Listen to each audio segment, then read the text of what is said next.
peace, restore our gloria to live forever. Bring down the dark regime and know how to unleash eternal power. Lead us to order.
Hello, everybody, and welcome to the quarterfinals of the Aegis Marauders League Summer 2023 split.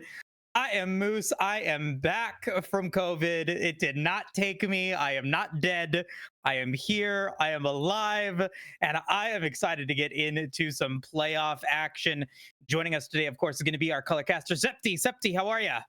Doing fantastic, Moose. Happy to have you back. It was a wonderful cast we had last week with Redacted, but glad to see you back in the saddle, feeling as well as you are.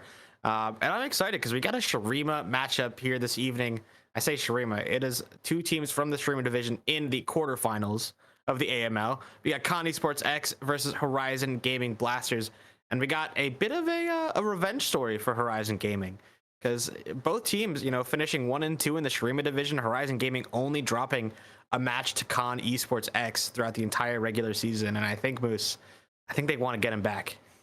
I think so as well. And I have been like, if you guys have not listened to the cast, you guys have not been here in the podcast, whatever it may be.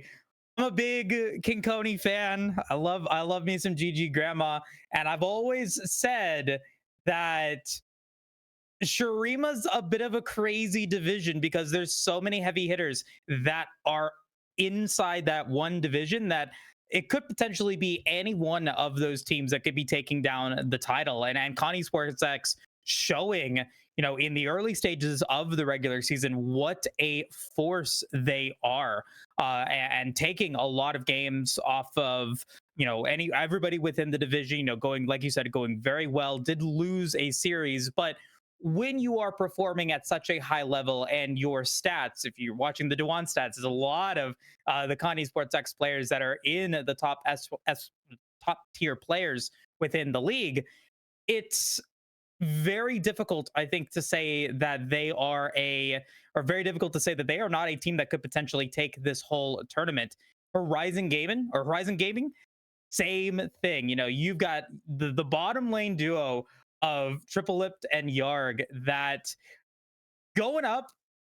I'm excited. I can't wait, Septi. I can't wait to get into this game. I think it's going to be a very interesting series that's going to have major implications for how the semifinals play out. Let's go ahead and get into the draft. Septi, I believe you were saying in the pregame before we got into it that Orianna is going to get banned away or get picked, and it is banned away here in this game from Horizon Gaming. The Ashe is also going to get taken away along with that J4. Yeah, I mean, we've been seeing Orianna be so prominent. I mean, even just in the first 3 series of Worlds so far, the fact that Champion has come into such a powerful form, in this part of the season just means that it is a key pickup for any team wanting just to play around a stable mid laner. And I mean, I kind of talked about it a little bit. Mid too easy, the mid laner for Khan has been, really solid on that pick and has definitely been favoring the likes of the Orianna throughout this regular season. Syndra going to get taken away from that red side. Jarvan as well, a pick that we've been seeing a little bit of a resurgence from. I think, me personally, I don't really like the way he's being built right now, because the way Jarvan sort of has been going, he's been just like sort of an engaged bot that just doesn't do any damage. But anyway, that's an argument for another time. Kalista going to get taken away again from the likes of Triple Lift, who has been doing really well on this split so far. Zaya going to be the first lock-in, though, for Horizon Gaming. Yeah, I think, with so much bottom lane being attacked here by Horizon Gaming themselves, they want to be able to lock in something that's going to be able to go up against what Con Esports has played in their previous matches. We've seen a little bit of the Ezreal Rakan get put in. We've also seen Mr. Kiwi go for one of those tank support players like the Braum, like the Alistair. I would assume they're going to be seeing something like that here today. The Kai'Sa getting locked in. Could this potentially be an Alistair angle to go in with it? No, it's going to be the Rakan. You're looking to get a little bit more aggressive and a lot more mobile down there in the bottom lane for Connie Sports X, and Horizon Gaming are going to hover that Maokai. Yarg does not have any Maokai played in the support role. This would most likely be a jungle Maokai for Sir Rizel if they do decide to lock it in. Yeah, a favorite pick for Sir Rizel, 14 times locked in so far this split. Just one pick that they are really comfortable on, and has been really good at facilitating Horizon Gaming's success that they've had. It also is a good answer to Rakan. So is the Renata. They're definitely playing a bit more of a disengaged type composition, so curious to see how they round it out in phase number 2. Con Esports though have their pick of the choice, the pick of the litter. They go with the Aatrox here, which is going to be a little bit interesting, banning away the Fiora now. And I think that's what we're going to be seeing from Con. I mean, Rizwan really liking that Aatrox this season. I think it goes very nicely so far with what they've picked. You know, CC set up for Kai'Sa as well as Engage along the side of Rakan. And a Fiora ban right away means that, you know, they're not worried. They're not worried about B-Way in that top side. Right. And now, you know, just kind of confirming some information here. We could potentially, is this a esub for? Oh, it is. This is an esub for Horizon Gaming in the jungle role. Dark Torch going to be coming in here. So a little bit of a difference. Con Esports saying, hey, we're not going to make you lose your bans here for this match. We want to see you with that though. So appreciate the sportsmanships that's there. But that could be something that we look at here, especially when we're looking at that mid jungle duo. It's been such a prominent roaming factor in so many of the AML games where they've been able to get some aggression into the top lane and get that snowball going on that island with the power of that mid jungle duo. So we'll see if that gets hindered here today. Renata being that lock-in for the last lock-in for Horizon at E3. Udyr Kassin going to be taken away from Con Esports X Fiora Aurelius. So some top lane picks going to get taken away to deny some of the potential danger that Aatrox could have in there. That is a very early Aatrox pick that they had to block some of those higher rated champions that go against them. And they're also going to get that Sejuani. So Horizon Gaming having a couple of options here in the mid lane and in the top lane. Top lane is going to, I think, you know, now with this B5 pick, got to be careful what they want to go for here, because I think they might need some frontline, and it is going to be allowed. It's going to be that kind of frontline threat to go up against that Aatrox. This is a little bit strange what Horizon Gaming have done with this Xerath pick. I'm not really a big fan of it. I guess sort of you have the Maokai that can maybe pair well with the Xerath, but when you're playing against a team that is showing 4 divers, 4, you know, massively fast ways to close the gap, Xerath is not really what you'd expect to be picked, you know, when you're expecting to face so much pressure. Maybe they're just going to be using Xerath as a bit of bait to potentially, you know, honestly, this is the only way I could see the Xerath being used is, you know, you just bait the enemy team to go in real fast, and then you have, you know, your Renata, your Alawi, your Maokai, your Xayah just to be right there on top to collapse, you know, when the pick is made by Con. I mean, Corki going to be the last to lock in for Con Esports. It is, I guess, just a little bit of a neutral matchup in the mid lane. Another pick that we've seen mid to easy go towards in the past. But so it is going to be a little bit interesting, because I think mid will just be a farm off, probably leaning pressure wise in the favor of Horizon Gaming, which should, I mean, this is going to be really interesting to watch the dynamic. I mean, if I had to pick, you know, someone to watch, we have to watch how these junglers path. We have to see what it is. I think that Absolar can do with the Sejuani, because he should have, you know, I think winning top, winning bot for a lot of this game. And I think it's actually going to be a little bit as well on Rizwan to be safe into this Alawi, because I mean, I don't know how much they play it up in the, you know, Masters division, but I know in you know, Emerald Diamond, if you're not playing well and you're not playing safe, that Alawi can be an absolute lane bully. Yeah, I have to, you know, the big question that I think is going to be answered here is how difficult is the early game for Horizon Gaming here in game 1? You know, going back to last week with Primal Instinct White, you know, that first draft, you know, had such power in the mid to late game, but they were never able to, you know, ignite the engines and really rev things up in the early game to where they could potentially find a way, you know, into that. So I'm curious to see how they're going to be able to navigate this. You know, you've got Renata, Xerath, and in some cases allowing even Xayah that do need a little bit of time in order to ramp up here. And Con Esports X could just run away with it. You know, if Absar is able to be really impactful in the jungle role and start to snowball either the Corki or the Kai'Sa, you're gonna have a really difficult time to, you know, get into the mid game with that advantageous state that you're gonna need in order to push forward. But I don't know. I mean, how do you navigate this early game if you're Horizon Gaming? Is it just don't die?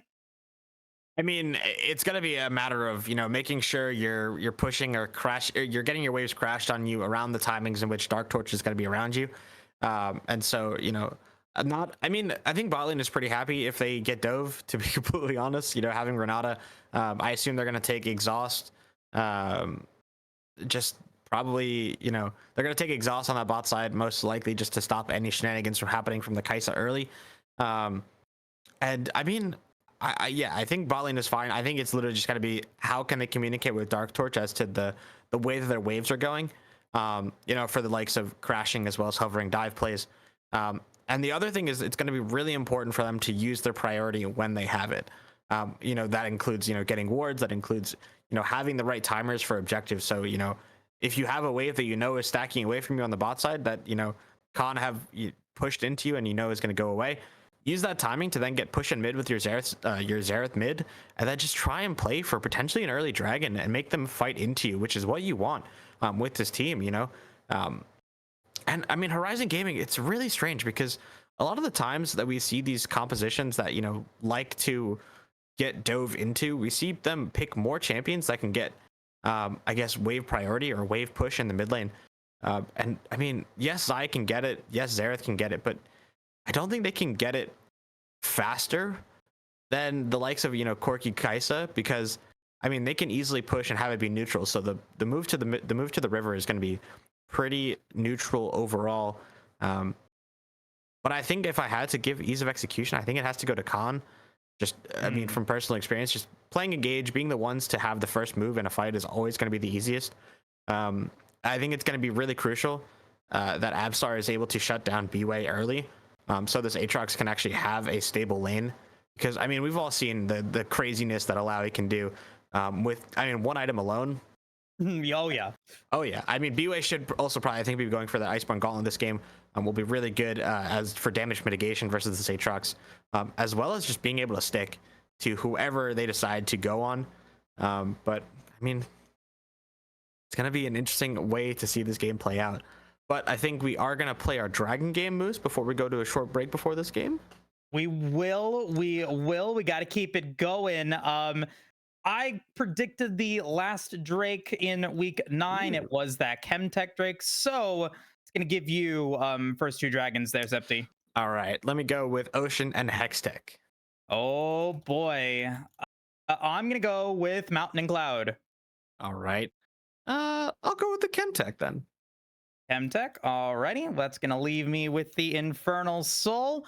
Folks, this is the playoffs of the Aegis Marauders League Twitter Summer 2023 split, and there are a couple of other games that are going on this week for your consideration that I just want to touch on really quickly. Distortion Overdrive going up against Dorado Gaming Zeta. Both those teams able to go 3-0 against their opponent. Really quickly, Septi, who do you think has that one? I mean, I think Zeta looked fairly, you know, they looked okay. I mean, we always know Dorado to be sort of a bit of a content org. I think Distortion Overdrive did a really good job beating Lit Esports Red, who actually had been a fairly strong competitor in this season so far. I mean, I have Dorado blood in me, and I want to give it to my guys there in Zeta. I think that it'll be an entertaining match to watch, and I think that, you know, Dorado will pull through. I'm going to disagree. It's going to be Distortion all the way, baby. All right. We'll see. Second game, Omi Wildfire versus GG Grandma. You know my provocations towards this one. I'm right there with you. GG Grandma. We got our game. Grandma. Gone Esports X versus Horizon Gaming. And then the last one, Eclipsing Tides Bloodburn versus Iceborne Black. I think the most contentious of the 3. Yeah, I think both teams, you know, have definitely shown their ups and downs throughout the season. I think maybe Eclipsing Tides had a bit of an easier play-in game or round 1 game versus Primal Instinct Purple. And I mean, I know Dorado Gaming has a whole bunch of players that can, or not Dorado Gaming, my apologies. Iceborne Black has a bunch of players that can play well on their day. And I think I'm going to give it to Iceborne just because I know they have it in their bag. I think I'm going to give it to Iceborne as well, but anything can happen at this level of play. Best of luck to all of the teams here for their quarterfinals matchup. We're going to take a quick break. When we return, we will jump into this first game of this best of 5 series. Horizon Gaming Blasters versus the one, the only Con Esports X. We'll be right back, folks. I lied awake for days, counting all the ways I died. Everything I couldn't save, burned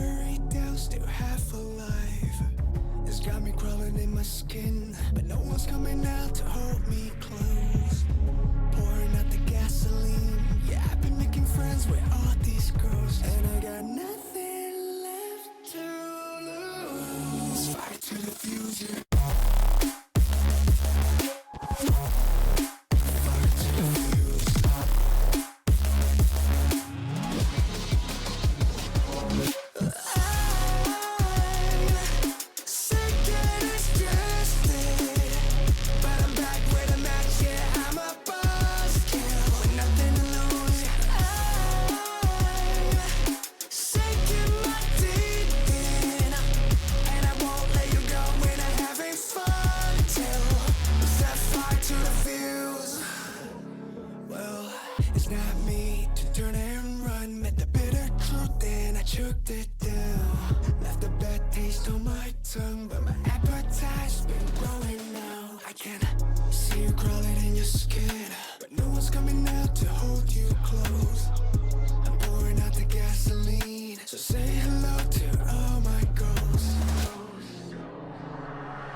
Hello, everybody, and welcome back to game number 1 between Con Esports X, sorry, and Horizon Gaming Blasters. I just want to let everyone know and give a big shout out to our sponsors in Coachify.gg. Coachify is a commission-free esports platform currently in the open beta. Become a coach today and track your students, inspire them to succeed, and turn your passion into a career.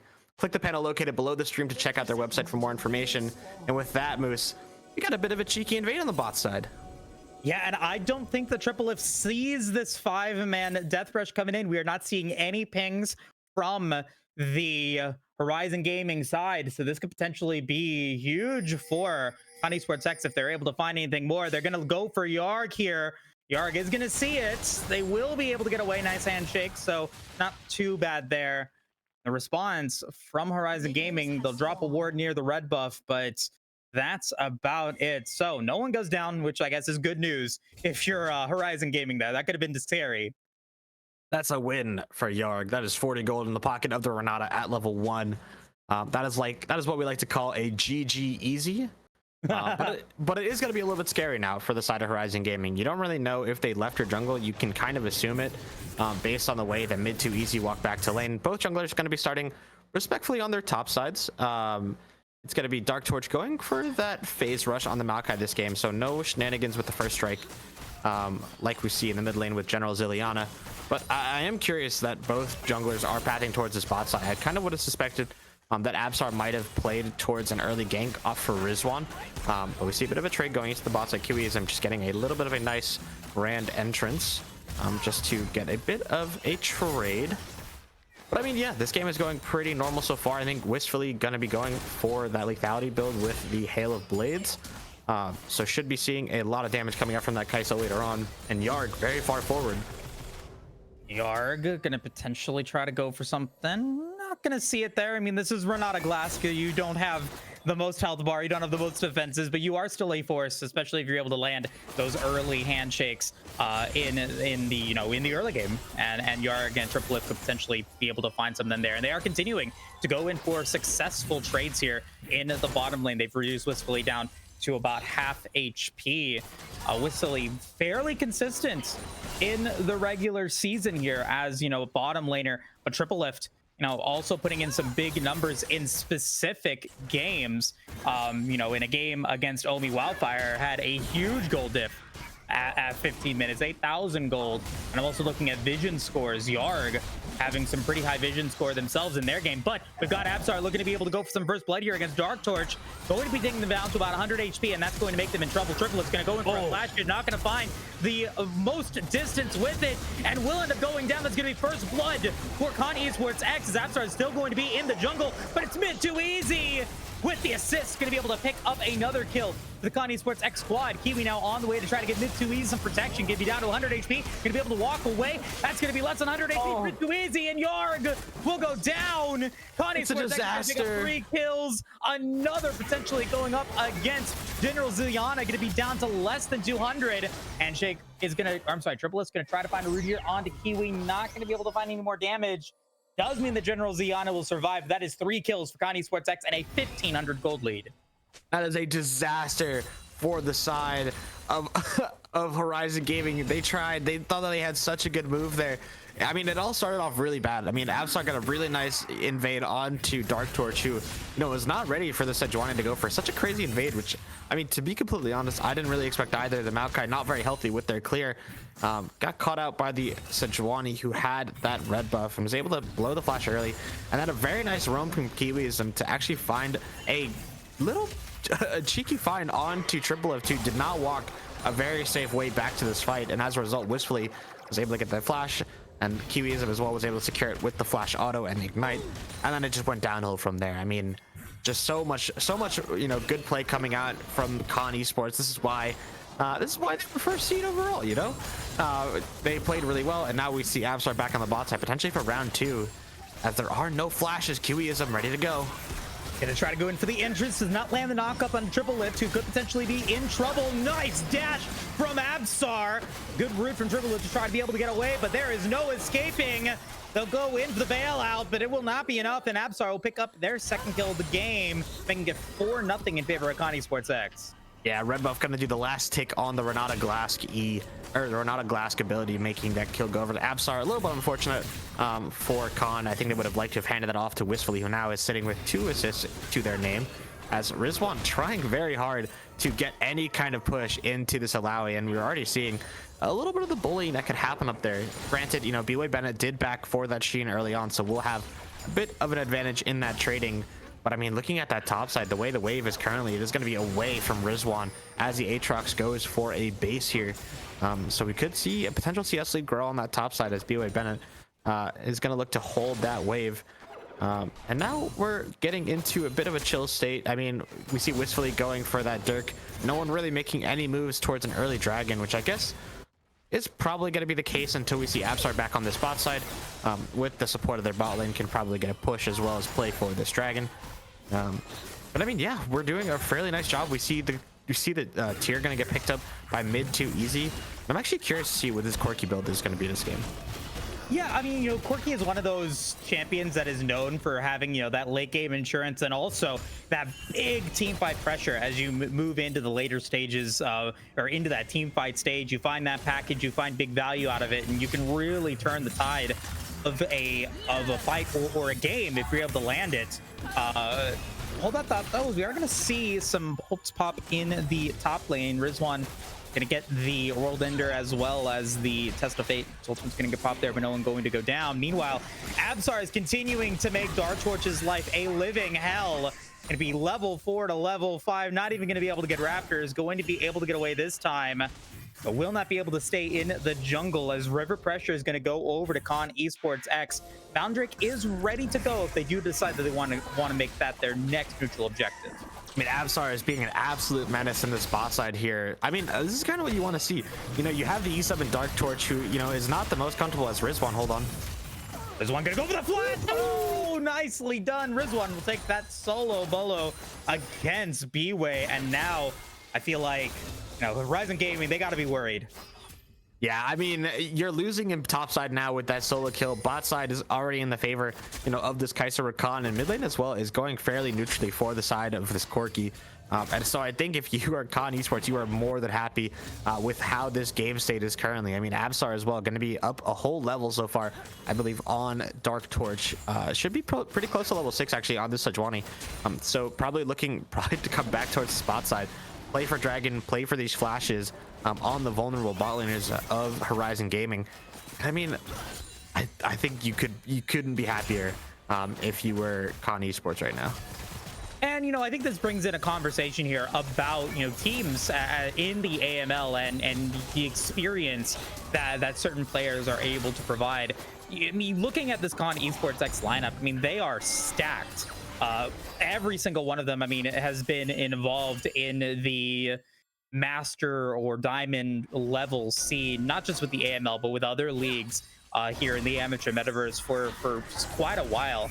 Now, I've been seeing Mr. Kiwi pop up in several teams for several seasons. Wistfully, Absar, And it just goes to show the power of experience and the power that this experience can provide. You know, you have the opportunity to show off in some of these games and continue to show off as you get an early, easy kill against General Ziana.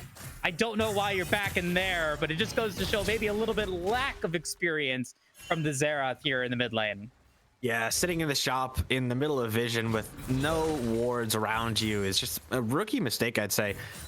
Didn't even need to use the killer instinct from Wistfully there, which I honestly thought they might have needed, but turns out this B-Way Bennett forced to flash again. I'm surprised as to how much damage the Sejuani Rakan did to that mid laner there, as, I mean, they're going to be looking for this Herald, and they've gone for a swap towards the bot side.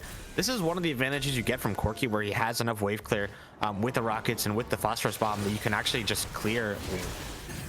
Keep in mind, flash still available on that Xerath, as ulti going to come out from B-Way Bennett. With Bennett trying to get out, World Ender's going to get used as well, and that is going to be the kill, but it is going to be a 1-for-1.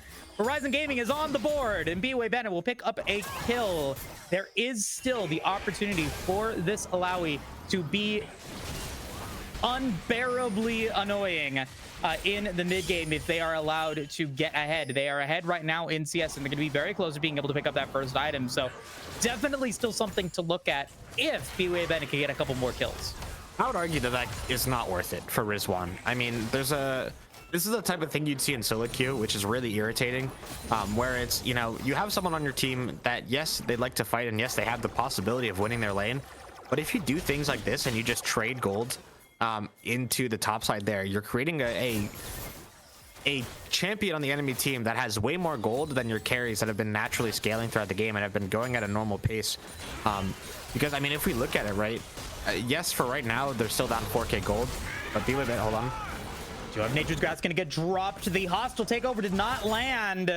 That's going to mean them two big ultimates, two big CC ultimates that Horizon Gaming Blasters had are not going to be available for them, and Con Esports X will just walk away. It could potentially go for this Mountain Drake, knowing that those ultimates are unavailable. I think the biggest unfortunate situation there for Horizon Gaming is that Triple Lift using Flash and not getting any kills for it is a bit of a bad news bear situation. I'll say the TLDR. It's that in topside, unless you're denying CS as well, CS, if you're denying golden XP on top of going 1-for-1, then that's worth it. But if you're purely 1-for-1ing in a you know, neutral lane state, you're not denying anything more, and you're not creating an advantage for your team. You're just, you know, neutrally giving a champion on the top side more gold. And I mean, we see what Alawi can do when scaling at a normal pace in the game. If you give that champion more gold than, you know, the AD carry is getting from kills, then it is really risky. Now this is a good one to go for. See if they are able to get it. Rizwan wants it, and Rizwan will get it. Picking up B-Way Bennett once again, making it a 1-for-1 and giving you an opportunity to talk about this point. Yeah, I mean, I'm just looking at the gold. B-Way Bennett is 2-3 and is only 400 gold behind the AD carry. That is, you know, we've been saying has been having a monster game on the bot side, right? Wistfully and Kiwiism have been doing super well. You know, they're up, you know, 20 CS on their lane opponents. They've, you know, completely been shutting down enemy bot lane. And only up 400 gold on enemy top is, I don't think, a situation you want to be in if you are the Khan bot lane. Anyway, this is just, you know, this is just a point that I harp on when it comes to other comp teams that I look at. You're splitting hairs here. I mean, this is still a pretty good game for Con Esports X, and they're trying to make it a little bit better. And Triple Lift is going to have to use the Feather Storm to get away from all that damage. Nice knock up from Kiwi. And that's going to mean the mid two Weaves will pick up a kill against Triple Lift here.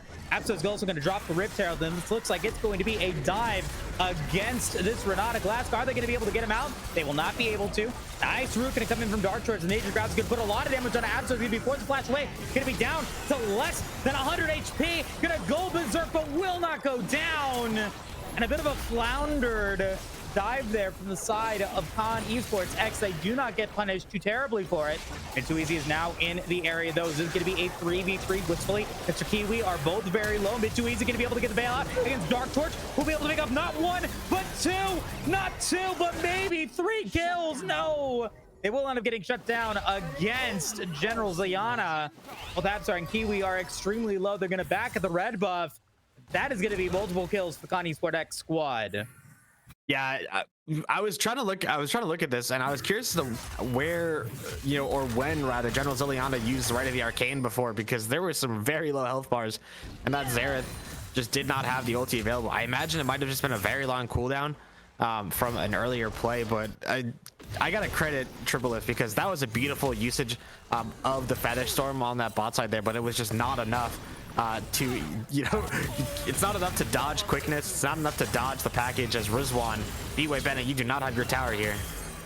Not have your tower. World ender, game ender, maybe. Rizwan will pick up another kill against B-Way, and we'll pick up 150 gold bounty, and we'll have the opportunity to chip away at some damage here at this tower potentially if teleport is not used. Yeah, I mean, kind of nice that you get some kills back onto your side. You get one kill onto General Zilliana, who, I mean, I'd argue might be your only way to stabilize this game if this Xerath is able to do enough poke damage to dissuade the hard engage, as no Feather Storm available just yet. Okay, Tripleleft's gonna be at 100 or half HP. Killer Instinct to finish the job, and that's just expert coordination coming in from the Con Esports X squad. Nature's Grasp gonna be used against Rizwan here in a 2v1 situation. Does have the Iron Spike Clip, does not have a Gore Drinker quite yet, and will most likely go down here, but the Infernal Chains are gonna bring Dark Torch back. Rizwan doing well in the 2v1 and might even be able to get out of this one, might even just stay in. I can't believe it. This is too greedy. Very well, but Rizwan's gonna get finally punished for it. Yarg is now there. Right of the Arcane will get dropped, and Rizwan will fall, giving the shutdown gold over to General Zilliana.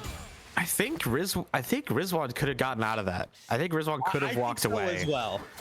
I mean, I understand the one to make a Hy-Vee play. You're feeling strong. You're feeling like them at the moment.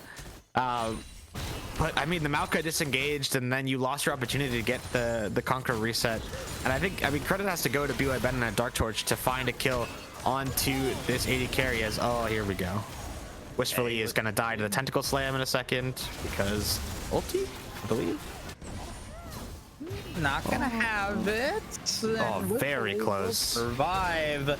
Wistfully gonna be able to get out of this one. Kiwi is now there. We got a Void Seeker gonna land. This is a 2v2. Quickness is gonna come in. Dark Torch is now gonna make it a 3v2, and Kiwi and Absar are gonna try to get out of this one. Absar is 1 HP and will go down. Nice bailout from Yarg. Will mean that B-Way Bennett survives, and a tower is going to get taken in the bottom lane. And Con Esports X are giving up some of their lead here with some overconfidence. Yeah, but Rizwan has not had his say. Flash coming out from Triplelith there, going to mean that the Xayah is safe from that play. And I think if you're Horizon Gaming, you're very happy with the outcome of that play there, unless General Zilliana dies here. From mid to easy, just having the absolute hands of a god there, dodging back and forth. Duke's so good there. I mean, Herald going to be picked up by this blue side here. Second Herald going to be going the way of Horizon Gaming. I mean, you're able to get a kill onto the Sejuani as well as the tower on the bot side. I think that's really nice. Allowing it to 300 gold shutdown is absolutely back in this game. Only down 500 gold from Rizwan. I mean, we've been seeing this Aatrox dominate, but I think the Allow definitely has it in their bag to come back into this game, should the moment arise. I mean, with that said, though, 5k gold in favor of Con Esports right now, and a whole lot of that is actually sitting, I mean, unsurprisingly, in the pockets of Wistfully, who is close to what I would say. I could round that up to 2k. Nah, it's 1600 ahead of their counterpart in Triplelift. So this Kai'Sa, a very strong champion in this game right now. As second dragon gonna be first dragon, sorry, at 17 minutes.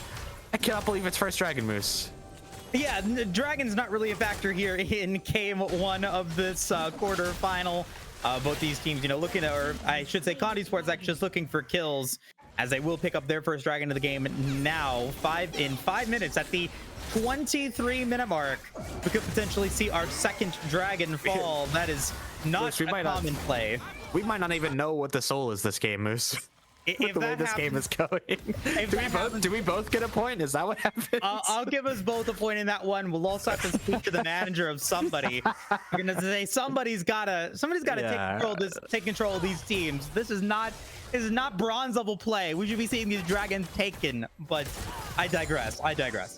Well, I mean, here's the thing though, is now we're gonna see if Con Esports can actually use the pressure that they've created for themselves in this game to look for these towers. You see package coming in, but the root landing.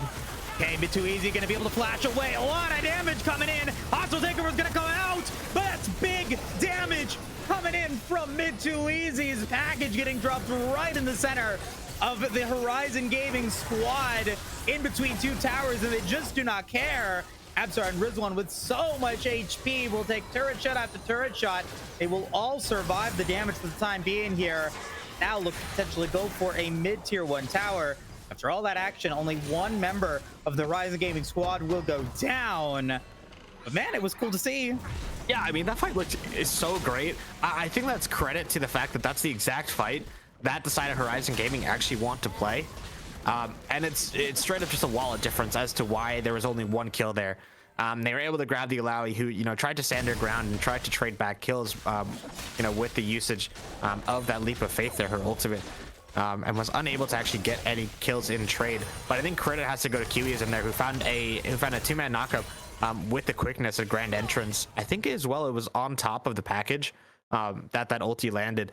So very nicely done from the con support there too. I would argue win the fight for their team. I mean, again, we only saw one kill and the mid tower didn't even go down afterwards. But I mean, both teams back on the map.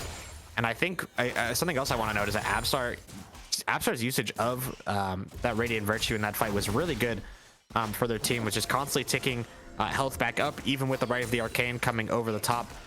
And it just was not enough damage to knock down any members of Khan on this red side. And now we're going to see potentially Khan on the back foot here, as we have 3 members of Horizon Gaming around this mid lane. Rift Herald still available for Dark Torch to drop. They could go for that mid tier 1 tower, and that appears to be the case here at the 20.5-minute mark. That mid tier 1 tower is sure to fall, which will open up the rift just ever so slightly for the Horizon Gaming side, especially with Baron spawned and ready to go. Something you definitely have to look at here as we move into the next phase of this game. Ultimate drop by B-Way Bennett, not going to be, I expect, what they were looking for. And that ultimate is now not available, and it looks like the pings are going towards Connie Esports X to go for this Baron. They are going to initiate it. Mid 2 Easy does have teleport, and they could potentially make a play for this one and potentially even get some kills. The teleport is not going to come in from General Ziliana. Baron's going to be a half HP. But mid 2 Easy is super late. Mid 2 Easy is now on their way, but it is going to be a long time before they come out.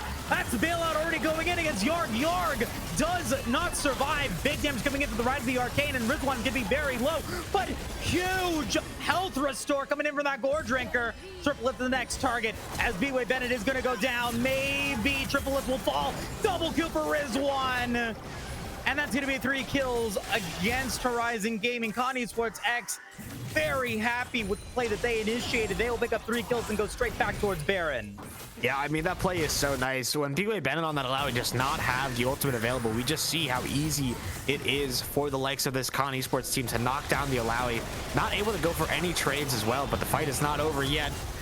Gonna try to get another kill, and that's the rockets and the auto attacks being huge damage. Mid 2 Easy, 6-1 and 1. That's the power of a 2-item Corki. Level 14. Baron's now completed, and this game is looking just out of reach for Horizon Gaming. Con Esports X now with a almost 10k gold lead at the 20-minute mark. Yeah, it's gonna be 2 full items completed on almost every member of Con Esports X. Wistfully as well, very close to finishing that Nashers. The only person not finishing 2 is Kiwiism, who, I mean, we'd expect the support not to finish 2 items at this point. I guess if we're including the support item, that counts. But anyway, looking really good on this Con Esports side. They're going to be going for the second dragon of the game, hopefully in about 10 seconds time, but they do have a goal before that, Moose. This mid tower is an absolute nuisance. See if they are able to get it. I mean, at this point, you know, this game is just so developed for Con Esports X right now that there's just, I think, very little that Horizon Gaming Blasters could do to, you know, to disrupt this play wistfully, and just with Kiwi in the area, Triple, there's very little that they could do to potentially contest against that one. And now Triple is going to get bamboozled. Nature's Grab's going to get popped. Going to be able to find the route in onto Kiwi, who does not have quickness, but going to be the triplet is down for 30 seconds. Meanwhile, we're going to get another 1v1 against B-Way Bennett and Rizwan is saying that they're going to have this one in the bag. We'll see if they can do it. Gore Drinker still available, gonna get popped, and will be able to finish the job here against B-Way Bennett. Rizwan on a killing spree, and 2 members of the Horizon Gaming squad are now down. Yeah, I mean, we could see Rizwan knowing exactly how the matchup will go. B-Way Bennett missing the soul grab there on the top side means that this Aatrox is absolutely able to just go, you know, full face into the enemy top laner and just play for these kills. Absar as well doing a nice job in that mid lane there, with the vision advantage that they have on the bot side, finding a pocket, as well as knowing that the Xayah does not quite have the Featherstorm available to get out of it, and these towers are dropping like flies, Moose. Notably, they have not gone for the second dragon either, as I believe they're just trying to use this Baron to the best of their ability. Yeah, looking to close it out. You know, in the regular season, Esports X had 2 of the most impactful Baron power plays in the entire season, or, you know, in the entire season based off of any team. You know, just using them really, really effectively here. And one of those power plays, against Horizon Gaming, they got a 6,673 gold power play with Baron against Horizon Gaming's matchup in the regular season, and they are continuing to show their power with Baron Nashor here in this one too. Gonna be able to pick up 1, 2, 3, 4 towers and dragon. I'd say that's a pretty impactful Baron power play if you ask me. Oh yes, Ocean Dragon. Anyway, not that we'll see 4 dragons in this game, I don't believe, Moose, but Ocean Dragon will be the soul of this game. Honestly, a very nice soul for both teams. I think the fact that Khan is able to have this 2 dragon lead for it is going to be really nice. I think they might, if this game stalls a little bit, they might be a little bit more happy to take these dragons as they come. But I mean, yeah, you said it yourself, 4 tower power play, as well as, you know, the entire jungle of this Horizon Gaming side.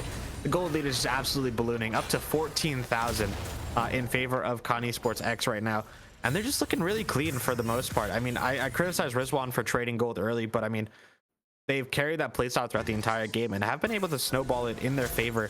The second most fed member on the Horizon Gaming side is going to be that top laner, but I think General Zilliana, I think, Moose, I'm going to be honest, I think we're seeing the weakness of the Xerath pick. While it does have a lot of gold, while it, you know, is able to, you know, hit from far away, it is not really landing any meaningful damage onto the enemy team here. Yeah, I'm curious to see, you know, how much damage they do actually have at the when we do get to the post game. We do get Glacial Prison landing a lot of damage in on the Triple who does not have that Featherstorm. Absar is going to be in trouble, going to be at less than 100 HP and will go down. Triple will pick up that kill. A teleport from B-Way Bennett onto the minion will mean they go down. Bit too easy. Now level 16 with the rockets. Triple kill for Rizwan. And that should do it. Khan Esports X will win the battle. I wistfully will fall. I do not know what B-Way Bennett was doing with that teleport. Ends up not getting anything with it. And I mean, Khan Esports actually just saying, hey, thanks. They just have to deal with General Zilliana and they can end the game. Instead, they will look to go towards the top tier 3 tower, looking to be a little bit more methodical here instead of ending, which I respect. I do respect it. You do not want to end up losing a game later on in this series because you get too aggressive. So they'll back away, and means Horizon Game will live to fight another day. Yeah, Yarg just being a little bit cheeky there, chasing Rizwan away. He's going to be finding themselves a nice Krug camp here. I don't know. We're gonna move on past the B-Way Bennett teleport because I imagine it was either a fat finger or they're used to playing with Ignite. Either way, I mean, yeah, this Khan Esports team is showing is absolutely why they were the first seed coming out of the Shurima group. They're looking super clean in this later stage of the game. They're now grouping up on this top side to play for this Baron that's spawning in about 20 seconds time. Package picked up for mid too easy as a very strong deterrent. I mean, I don't know. It feels to me, at least, every time I see a package on enemy team, I just never want to actually fight into it. It's just too scary, especially when you're behind like this. Just because, I mean, you don't really have any ways. Because the way you play against packages, you have to force it out of the quirky early. You have to try and pick them. You have to try and force them to face check into you. But this Baron is going to go down very quickly for the side of Khan Esports X, and I imagine that they will split into a 4-1 with this top and bottom. We'll get to see what they can do here to finish it. The package will get dropped to to just continue to keep the momentum going here. And as you had predicted, Septi, Rizwan going to roam their way down to the bottom lane. And shout out Con Esports X for being very methodical here in this game and showing some pretty high value power here. We're going to see a fight now coming in, potentially the last stand of the Horizon Gaming squad here in game one. Bailout already has been used. B-Way Bennett is going to go down. That's going to be 2 kills for Con Esports as Rizwan takes down Dark Torch. They're looking to go for more. General Ziliana trying to deal what damage they can. 4 members of the Con Esports squad. There it is. Oh, nice snipe coming in from Ziliana. They're going to be able to take down Rizwan. They're going to be able to survive for a little while longer. Yarg will be able to take down mid 2 easy. And now it's Absar versus General Ziliana, who survives that fight. 4 members of the Con Esports X members go down. And that just means that Horizon Gaming Glass is surviving for yet another day to live to fight another team fight. Yeah, and Absar, the one who gets engaged on, the one that tanks the entire side of Horizon Gaming, is the only one to survive that fight. That is absolutely insane. We did see, you know, what the Xerath pick can actually do now for this game. It basically means, you know, once the side of Con Esports have sort of used all their gas and have used all their engage, if the Xerath has not been killed, we just will see, I mean, based off that last fight, that Ziliana will just be reliably in the back, firing skill shot after skill shot to try and knock down the enemies. Was able to get a very nice chunk of change for themselves, knocking down Rizwan, getting 1,000 gold, going to be picking up their 4th completed item, which is actually more than Rizwan has themselves in this game so far. So the Xerath looking very scary here and could actually, like I said before, be the potential way for them to get back into this game if Ziliana is able to land, you know, meaningful poke before what I'd argue is going to be this bot lane turret fight. I mean, looking at the way this game is going, it is the next most common objective for the side of Con to go for. It is the last thing that is pretty much stopping them from having a complete control of the map, a complete game, as it were. As yeah, blue pings going onto the bot side jungle there. They know exactly where Con Esports are going to push from. And honestly, Flash is blown on every single member besides the support and top laner of Horizon Gaming means that Absar has their pick of the litter when it comes to ulti targets. And we'll see when the trigger actually gets pulled here. Yeah, a lot of damage though coming in from General Ziliana. If they can continue to get that momentum or continue to get that damage, they could be big damage dealers here. But General Ziliana is a glass cannon. And if you get hit by a couple of shots of anything, you're going to end up going down. And they're going to walk away back towards the fountain. They're going to clean up the minion wave that's going towards that Nexus tower to be able to keep it alive. It is at very low HP there. Rizwan going to come in for the flank as the tower is now going to go down. Aegis Grasp is going to get used. He was going to be able to dodge it. Absar going to tank a little bit of that CC as they now will have only 1 Nexus tower to go before they could potentially take the Nexus and end the game. Damage. Huge damage from that big one there from mid 2 easy, and the siege will continue now for Con Esports. There it is. There's the trigger pull onto Ziliana, who will get shut down. Triple kill for mid 2 easy. They're gonna look to go for the Quadra, maybe even the Penta, but it's Rizwan that steals away the Quadra kill. An ace for Con Esports X. No Penta for mid 2 easy, and they will win game 1. Yeah, and I would argue a fairly reserved closeout coming out from Con Esports. I think they realized that they couldn't just force it in after those first 2 attempts. I mean, 32,000 damage coming out from General Ziliana, the highest in the game.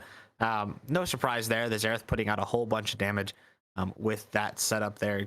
I mean, a little bit unfortunate that I think the rest of the team wasn't really constructed around a Xerath pick. Because it's very hard to play with when you're on the back foot. Generally, Xeraths like to have teams in front of them pushing towers while they're just sniping away at the back. And when you're playing on the back foot, it's not a very easy way to play. But I think, again, credit has to go to the bot lane there, or to Con Esports X there. I think Absar had a fantastic game. I mean, we saw the invade making Dark Torch's life a living hell throughout the entirety of the game. Constantly finding picks onto the bot side, finding a bunch of nice glacial prisons as well onto Wistfully, who, you know, unfortunately was not able to get, or not onto Wistfully, sorry, onto Triple Lift, who was not even able to finish their 3rd item in this 32-minute game. But I think overall, I think a very clean game coming out from Con Esports and a great way to open the series. We'll have to see how the series continues to go here. Will we see the 1-1 series moving into game 3 with Horizon Gaming win, or will it be a 2-0 series advantage on Esports X if they are able to win game 2? We will find out in just a moment. We'll be right back.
They're crying twilight tears. Oh, they're crying as they die in twilight. Tears, tears.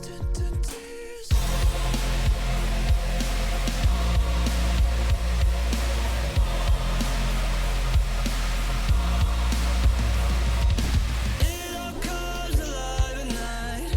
Shattered mirror looking for sunlight. Diary of a soul with a story. Heart of blood, it's gory. Under the sky of a stormy painting. But lightning that feels like it's aiming. The colors are dim, it's creating what is happening to me.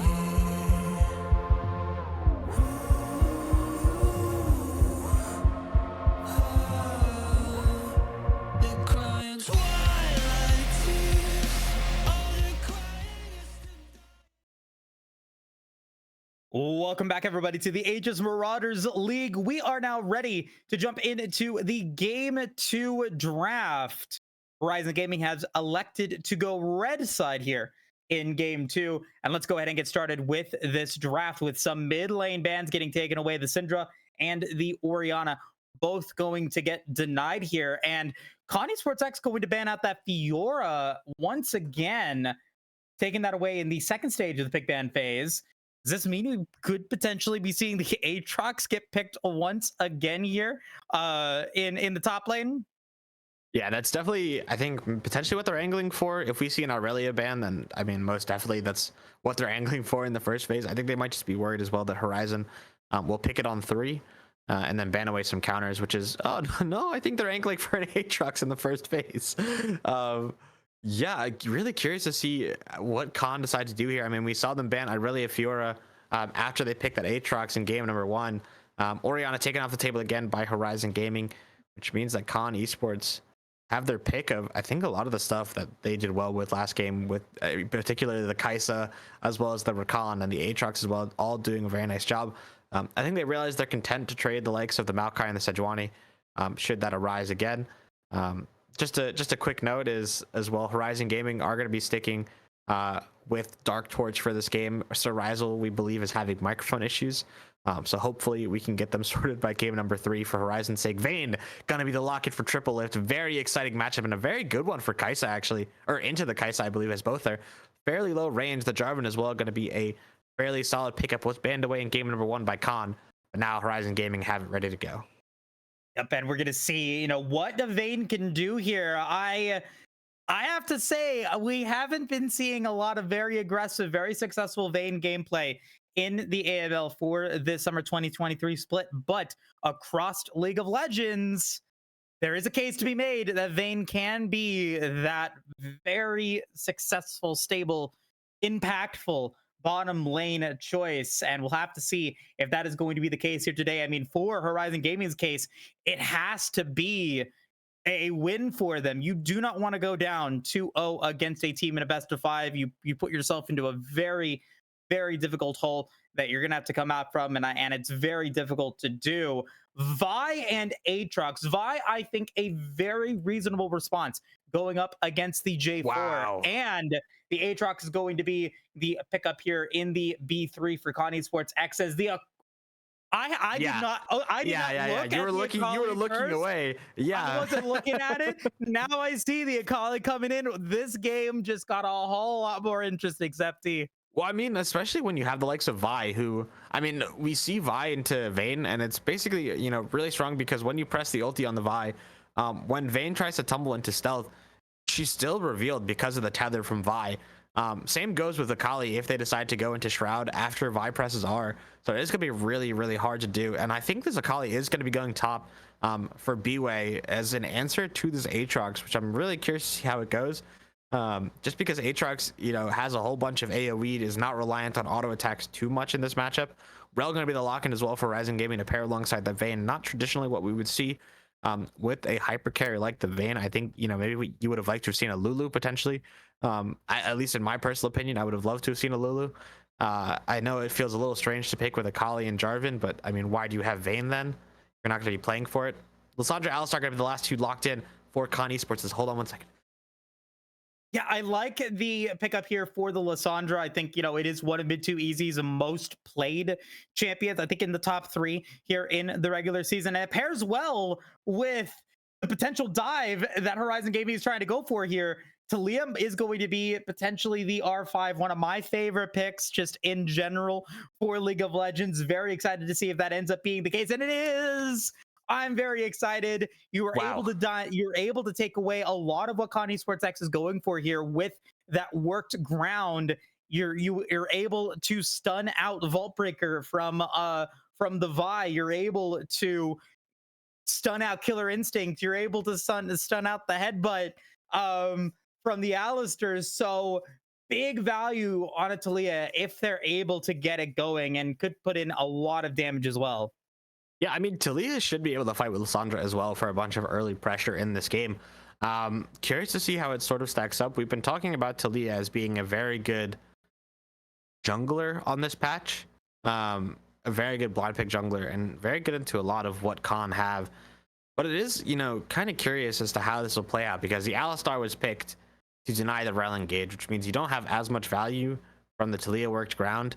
But Vi as well is an aggressive pick, so it's a little bit strange to see, because both teams kind of just want to bash heads into each other and see who wins.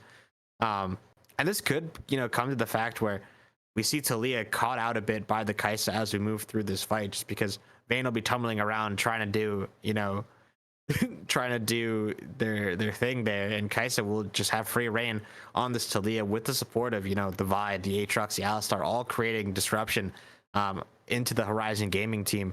And crucially, I think most champions have a way to get out of this Jarvan Cataclysm should you decide to throw it down.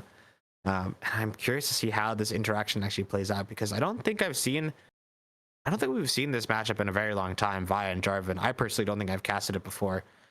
So seeing how the two interact with each other should be interesting. But I think what I do like is Talia and Jarvan is a very good combination, because when the Jarvan comes flying in, if the Talia is good enough, they can find the shove into the worked ground and find that extra bit of damage. But I mean, Mid-2 Easy on a comfort pick on that Lissandra should be fairly comfortable in that mid lane. I think the most exciting matchup to watch is going to be that top side again, and I think we're going to have a whole bunch of directed camera up there to find the Akali just chucking kunai and shurikens and all just trying to do 1,000 things to this Aatrox and try and make something stick, because the Alawi was not it in the last game. Rizwan had too much fun, traded a couple kills, and that was enough to get them going in this match. But I think crucially, I think my last point I'm going to make, but crucially, Horizon Gaming are very low on damage. They're very low on damage in this early game. And this is something that I discussed in game 1, which I think that they're falling into the trap here again here in game 2, which is where is the ignition to get you into a mid-game power spike? Is it going to be this J4? I like the change from the Maokai over the J4 in this situation, because J4 can get those early kills, and that assist gold and that money can be the way that your carries are able to be elevated in the mid game with an advantage. But the thing that we have seen so many times in the AML, at least since I started casting the AML, is J4s, they get all these early kills, they're just very aggressive, they get a big gold lead, but then they fall off in the mid game, and they're just unable to provide that same level of impact that, say, in this case, a Fed Talia or a Fed Vayne, because you are taking all of those kills, and it's very difficult not to take those kills in the early stages of the game when you have champions like Talia and Vayne that don't necessarily have the big burst damage that you need in order to finish off those kills. So I'm concerned that Horizon Gaming has fallen into that same trap here in this game. But if they're able to execute it differently, this could be the way back into this series that they need in order to take us to a 1-1 series moving in to game 3. With that being said, though, let's go ahead and get into the Dragon Soul picks here for this one. Ocean Soul in game 1, even though it really wasn't the deciding factor of that game. I will go first. I am going to go with Cloud and Hextech, Septi. I'm gonna run it back with the Ocean Dragon, but also give me the Infernal. I'm feeling OG dragons boy. today now. I will give you the OGs then. I will take MTech, which will leave you with the mountain. Very nice. Should be a fun one. Should be a fun battle. Should be a fun opportunity for us to see who wins the Dragon Soul and who potentially wins this game. Folks, thank you guys so much again for your continued support of the Aegis Esports community. Not only does Aegis Esports have tournaments for League of Legends, they're also a premier league with Teamfight Tactics, Legends of Runeterra, fighting games, Valorant. They are continuing to up the ante and up the excitement level for so many different esports. Stay up to date on all of the Aegis content by joining the Discords, following the Twitter, and subscribing to the Twitch channels so that you remain up to date on all the content moving forward for not only the end of summer 2023, but into fall of 2023 and winter 2024. With that being said, we're going to take a quick break. When we return, we will jump into Game 2 between Horizon Gaming Blasters and Con Esports X. We'll be right back.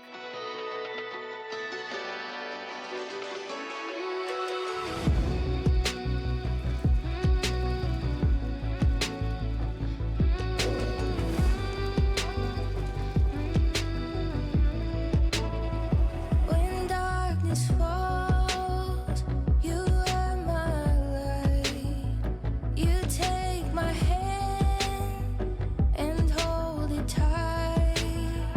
You are my home. I know it now. Don't let me go. We're safe and sound. I see your beauty shine. You radiate with light.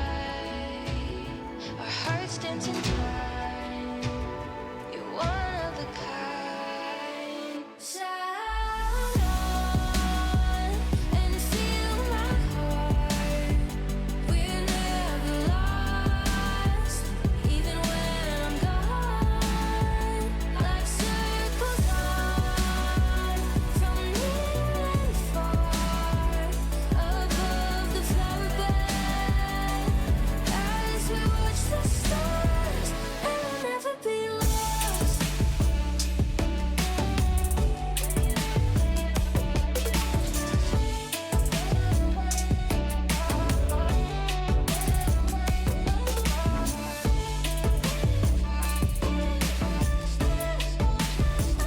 You are my home.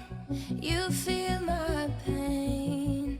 My soul is yours. Two souls the same.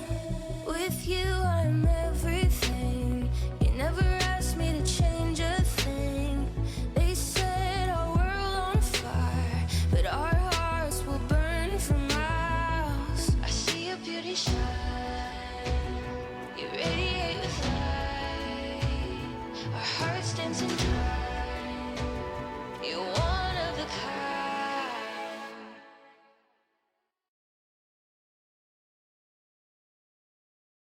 Hello and welcome back, everyone, to game number 2 of Con Esports X Ed versus Horizon Gaming Blasters. We have swap sides for this game number 2 as Con look to take a quick 2-0 lead in this series after a very convincing game number 1. And unlike game number 1, Con have opted for a fairly standard 5-person spread. Nothing crazy going on so far. No shenanigans to speak of for the time being, except there were shenanigans, Moose. Not shenanigans on my cast. Not with PVS, our producer, there behind the scenes, refusing to allow for shenanigans. I can't believe it. Well, Shout out to PVS. I would argue teleporting mid-fight might count as shenanigans, but said I'd ignore it. I couldn't ignore it. I couldn't ignore it, Moose. I couldn't ignore it. But I don't know anyway, what happened there. And you have to call it out though, because that wasn't the first time that there was if that was a fat finger, that was not the only fat finger in that game. B-Way, what's going on? That's fair. That's fair. Anyway, we're having more shenanigans, Moose. And this time, no. Dark Torch thought it would be fine this game. Oh no! Yui is not there. Kiwi's not there, and this is now in trouble here for Con Esports X. Absar's going to be at less than 100 HP as they're going to be in trouble. Absar going to try to get away. Who gets first blood? It's Triple Lift. First blood for the Horizon Gaming squad. Wistfully will fall. And that blast cone trolled Con Esports X, giving 2 kills over to Horizon Gaming. That is awful. That is so unfortunate for the side of Con Esports, but great for the side of Horizon Gaming. Triple Lift gets the first blood. A second kill goes over to Dark Torch. They get the blue buff secured still, as well as now Dark Torch has the go button to invade Absar on the bot side. I think this is absolutely the right play, because now you're going to be looking to potentially split the map, you know, and try and play to punish Kiwiism, who doesn't have flash anymore. And oh man, this is going to be so good for the side of Horizon Gaming, I believe, if they're able to sort their wave here, as both are trying to get a base off. I mean, Triple Lift sitting on 600 gold, should be picking up that coal quickly, as Dark Torch worried about the potential split map from Absar, who, you know, might not even sniff out this this split map from the Jarvan, and might even move towards their bot side themselves. If Dark Torch doesn't show here, it could be really good for the Horizon Gaming jungler. And I gotta call out. I mean, I gotta call it out though. Con Esports X is able to win this game after that disaster. I think they win the series. I think if you are Horizon Gaming Blaster, you have given yourself the best opportunity to win this game with the lead that you were able to create with a very early game jungler. So I want to see them be able to make that happen here, and I'm curious to see if that is going to be the case, because you've got, you know, now Dark Torch, you know, 1-0-1 going to get a big back on that way back, and they picked up the red buff and Raptors against Absar, who's continuing to now be in trouble in terms of falling behind. They did not get the Scuttle Crab, so, you know, they're going to be, so Absar is going to be happy, I think, getting that advantage, but we'll have to see if they will be able to locate any further advantages with those 2 kills moving forward here. Horizon Gaming Blasters with a almost 1,000 gold lead. Yeah, I mean, it's looking really good for them. Triple Lift going to be stacking a wave now towards the bot lane of Con Gaming. I mean, going for a long sword and a Dirk, I guess is okay. You're just playing for the pure combat power early on. But I think Dark Torch is in such a happy place after the misery that he suffered in game number 1. Gonna have the full jungle, as well as you said, had the two camp snack from Absar on that bot side there, and B-Way Bennett having a fairly good time as well in this top side here. Has good control of the wave, as Rizwan actually, I gotta stop talking about B-Way having a good time, because Rizwan just gets a really nice trade into the Akali there, as now Absar gonna get spotted again going for a play. Got spotted on the top side and now gets spotted as well, but oh, Triple Lift. Nice coming in, and now Kiwi's gonna be in trouble. We'll go down. Triple Lift winning that play before it even begins. Nice condemn against Mr. Kiwi. And I need to watch that back, because was Kiwi in vision, or did they hex flash out of a bush? Because that was insane from Triple Lift if it was just a pure reaction. Hold on, B-Way Bennett gonna go for the solo bolo here. Has had enough of Rizwan from game number 1. Not gonna be able to get it. Rizwan should be able to escape, but did have to use flash though, so that is gonna be flash for ignite. Wistfully did decently CS under tower there. Kiwi's now in the area, so they'll be able to clean that one up, but Yarg able to get it back. Will pick up the Ionian Boots of Lucidity, so we'll be able to move around the map a little bit faster, moving into, you know, the next phase of the game. Clouddrake is now spawned and ready to go, which continues the long-standing tradition of games on stream not being the Cloud Soul and Rift. Yeah, have we had what, 1 this year? 0. Zero at least. There's with no way UNI we've had. casting. Really? Wow, that's insane. I want to talk about the top lane a little bit, because the ignite going down for B-Way and not really getting a lasting advantage out of it is going to be really detrimental to this Akali. Should they find themselves in a situation like this where they might want to fight at level 6, because once that Aatrox pops the World Ender and is able to get all of that Omnivamp and healing, it's just going to be so nice for the Aatrox. As Zileana going to get a big trade here, as mid 2 easy is well going to trade back. Hold on, here we go, fighting the top side. Right in the top side, got to take a look at who's going to get it. Absar is not yet level 6, and now we got Dark Torch in the area, who's both level 4.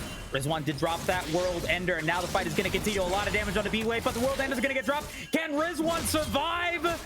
They are in trouble, and B-Wave is going to take the kill.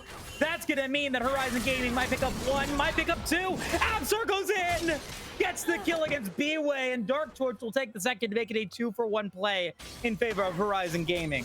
Yeah, I think B-Way got maybe just a little bit too overzealous. They're trying to go for the second kill there in that fight. But I mean, we saw the initial fight there on that top side. Without Ignite, B-Way Bennett was not really able to land too much of a lasting amount of damage onto Rizwan, who, I mean, by the way, played really well as another Hex Flash into Q, missing for Yarg there. But a good hover from Dark Torch, having a much better game from game number 1. You know, just actually being able to play the game, I'll say. Doing a nice job on this Jarvan, and we're seeing another bit of consistency from game number 1, Moose, and that is ignoring the first dragon. Yes, no one going for it quite yet. 7.5 minutes in. Rift Herald spawning here in 30 seconds. So that is a neutral objective that I think that both teams will be wanting to go for, and Horizon Gaming in prime position to do it. Much better early game for Horizon Gaming. Yes, he did give that early 750 over to Horizon Gaming thanks to the failed invade, but still that doesn't mean that the other 3 kills were just given over to Horizon Gaming. They worked for him, and now they have gotten a 1800 gold lead moving into the 8-minute mark, which should give them the river advantage that they need to go for these neutral objectives. The question is, are they going to be able to communicate that effectively, and are they going to be able to make those plays happen? That's the big ticket here, especially as you move into the mid game. Are you going to be able to find those neutral objectives? Yeah, and this is a really dangerous fight because, well, Mid2Easy actually started moving back towards the mid lane. Nicely done from Wistfully, able to use the Killer Instinct to be able to get out, but they have no flash this time. Nice wall, as now Mid2Easy is going to try to go in. Absar going to be in trouble. It's the assaulted cease and desist, whatever it's called, onto Triple Lift, who will end up going down. That's going to be Absar picking up the shutdown and 2 kills. Gonna be Yarg going to go down. The Dark Torch can use the Flagging Dragon to be able to escape, and that is gonna be 2 kills for 2, or 2 kills for 2 kills. Shutdown's gonna go over to Absar though. Not done yet. Trying to be able to maybe go in against General Zayanna. It has no mana. Dark Torch, it also has very little in terms of power, but they survive. Dark Torch has absolutely 0 HP. I saw no health there, but they did survive. Yeah, that's really unfortunate. I was gonna say we were seeing honestly just a champion difference there, because looking at the way that fight went, I believe Wishfully just had better items for that fight than Triple Lift did. As we see a fight on the top side, Ignite gonna come out, but Bennett should have this in the bag here with R2. Yeah, there it is. So very nicely well played from the top laner there. No trading in this game. B-Way Bennett knows the 1-for-0 is the way to be. But no, I mean, looking at the items, I believe in that last fight, I think it was a Caulfield's Warhammer as well as a Dirk for Wistfully, compared to maybe just the attack speed item and Vamp Scepter from Triple Lift. And so that just was so much more power in favor of the Con Esports AD carry. So even though they were caught, I mean, they had the team there. They had the damage to support them. And Absar as well, doing so much damage on that Vi, just was very helpful for the team. Just not enough as well from General Ziliana. Just was not able to quite find a whole lot of value there with the shove and with the Unraveled Earth there. It definitely will. I'll say this. It will be very nice now that Yarg is level 6, because if they fight like that again and the Unraveled Earth comes out, Yarg can just drag the enemy team through the Unraveled Earth with that Magnet Storm and just proc every single rock under the sun. As we see a potential fight here, Smite gonna land up from Dark Torch. Yeah, and that's gonna mean that Absar just dies. Dark Torch will take another kill. Gonna go on a rampage for 0-4 on the J4. And this is what you talked about, how Jarvans take a whole bunch of kills early in the game, and it's not really their fault. The champion is very good with the gold early, but Flash going to be forced out from Rizwan as a mid fight going on. But yeah, I do agree with you that Jarvan is the type of champion where, yes, you can get a bunch of kills early, but once he hits that 1 item mark, he kind of starts falling off in terms of, you know, equivalent damage. Yes, he's strong. Hold on, Rizwan, no flash, but no ulti on Dark Torch. Oh, Rizwan, that should just be a kill here for the side of Horizon Gaming, and they do get it. this game is just going out of control here for the side of Horizon, or for the side of Con Esports. Horizon Gaming now up by 4,000 gold at the 11-minute mark. Yeah, and this is night and day compared to game number 1. I mean, we see the top side trio functioning so much more smoothly. Honestly, now that Dark Torch has been able to actually play the game, I'll say it again. I'm going to say it every time because that is critically the difference between game number 1 and game number 2, is that the jungler for this Horizon Gaming side has been able to actually impact the map. As we see a potential 4-man dive on the bot side here, TP going to be coming in from Rizwan, who does have the ulti available. As Absar. The ult gonna get dropped here on a triple lip. Killer Instinct's gonna fall in as well. Can triple lips survive? Yes, they do survive. The teleport is now gonna come in from both General Ziana and the Akali. Nice seismic stuff gonna come in from General Ziana to get a little bit of damage on to Absar. V-Event's gonna go on a killing spree. That's gonna be 1 kill, 2 kills for the side of Con Esports, making that 2v2. Kiwi gets 1, but that is gonna be double kill for General Ziana. Triple lip survives. And 4 members of the Con Esports squad go down. Yeah, Con Esports is trying way too hard to overforce there. And a very nice, elusive play coming out from the bot lane of Horizon Gaming there. Triple Lift surviving on just a sliver of HP. Yard being able to re-engage the fight, knowing that they had TPs coming over the top from B-Way and General Ziliana. Just very nicely well played from a team scope. And I think we're seeing moves. I think we're seeing Khan get a little bit desperate here. Just that play was so overforced. You were able to push Triple Lift and Yarg off the tower and deny a whole bunch of CS and tower plates just by existing there. And it's not like there wasn't a Gromp and there weren't jungle camps for Absar to take. Because, I mean, they knew Jarvan was top. They knew that they could push them off the tower. And I think they just, are getting a little bit jumpy and they feel the need to force a play like that. And now up by about 4,000 gold still here for the side of Horizon Gaming. They can continue to go for neutral objectives. But the Cloud Drake is still available here at the 13.5-minute mark. Turret plates are now about to fall. I have to say, once again, these games feeling like they are developing very fast here, as this one, feels like a completely different game for Horizon Gaming. They have found themselves their rhythm, and they're continuing to snowball it into, hopefully for them, a victory moving into game 3. Going into game 3, 1-1 is a very different mindset than going into game 3, 0-2. So I'm very excited to see that they're continuing to put in that pressure here as we move in to the next stage of this game. The 14-minute mark about to pass. We have the Rune King now completed for Triple Lift. Leandry's completed for General Ziana, along with 7 stacks on that Dark Seal. You're in a very good position right now for Horizon Gaming, and all they got to do is continue to keep this momentum going. Moose, I don't want to alarm you, but sure. I think Horizon might be trolling. They took a dragon before 14 minutes. How dare they? How dare they? As mid too easy trying very hard to bait this fight here.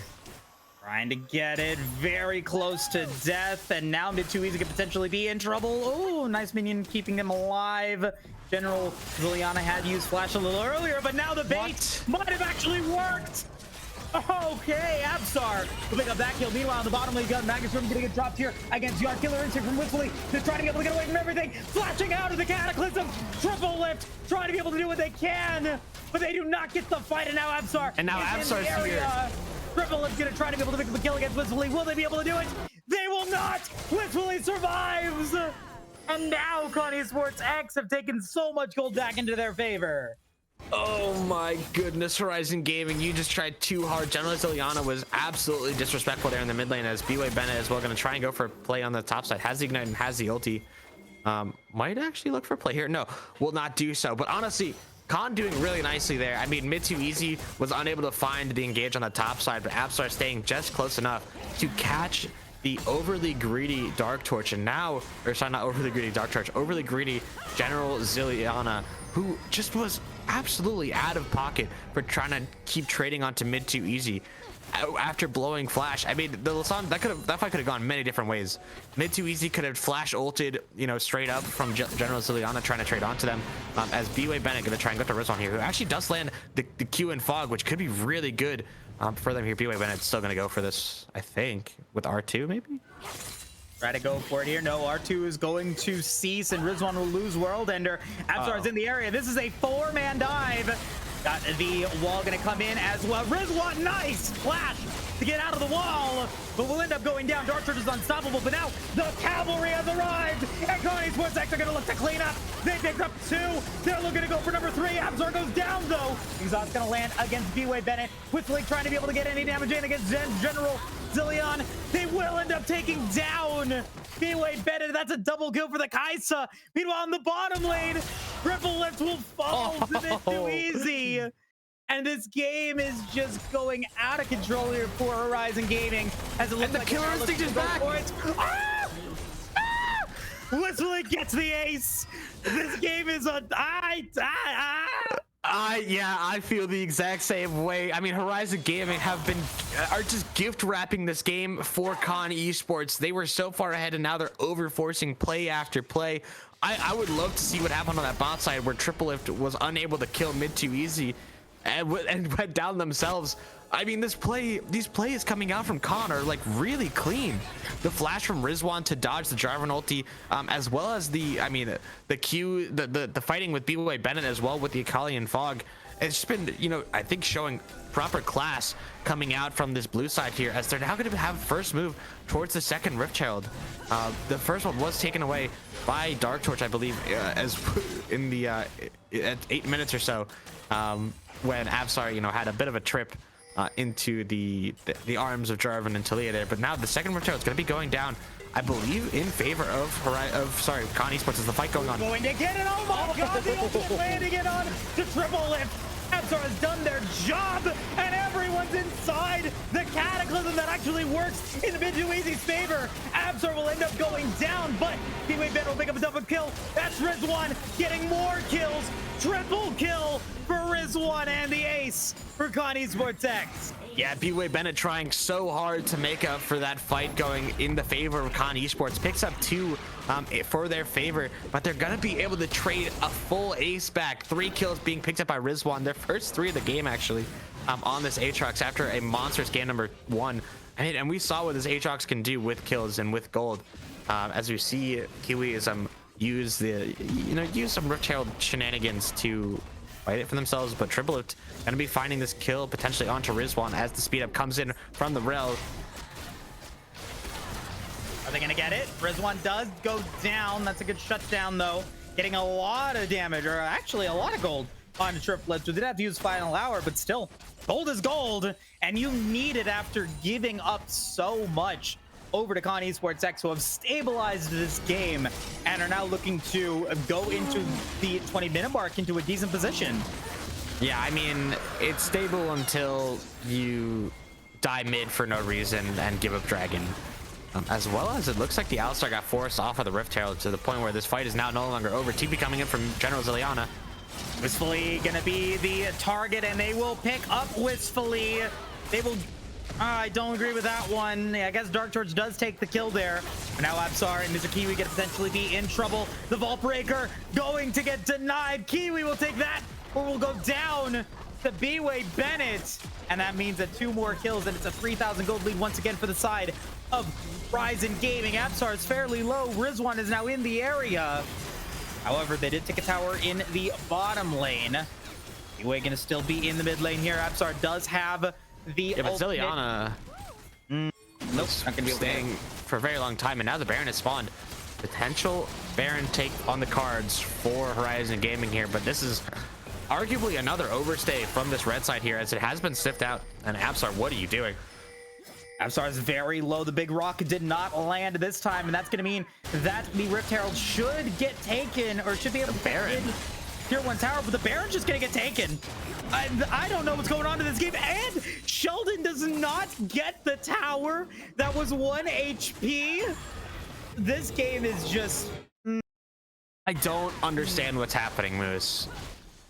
Like, I don't understand how Khan can have such high highs 1 minute, and then less than 2 minutes later look like they're, absolutely don't know how to play the game.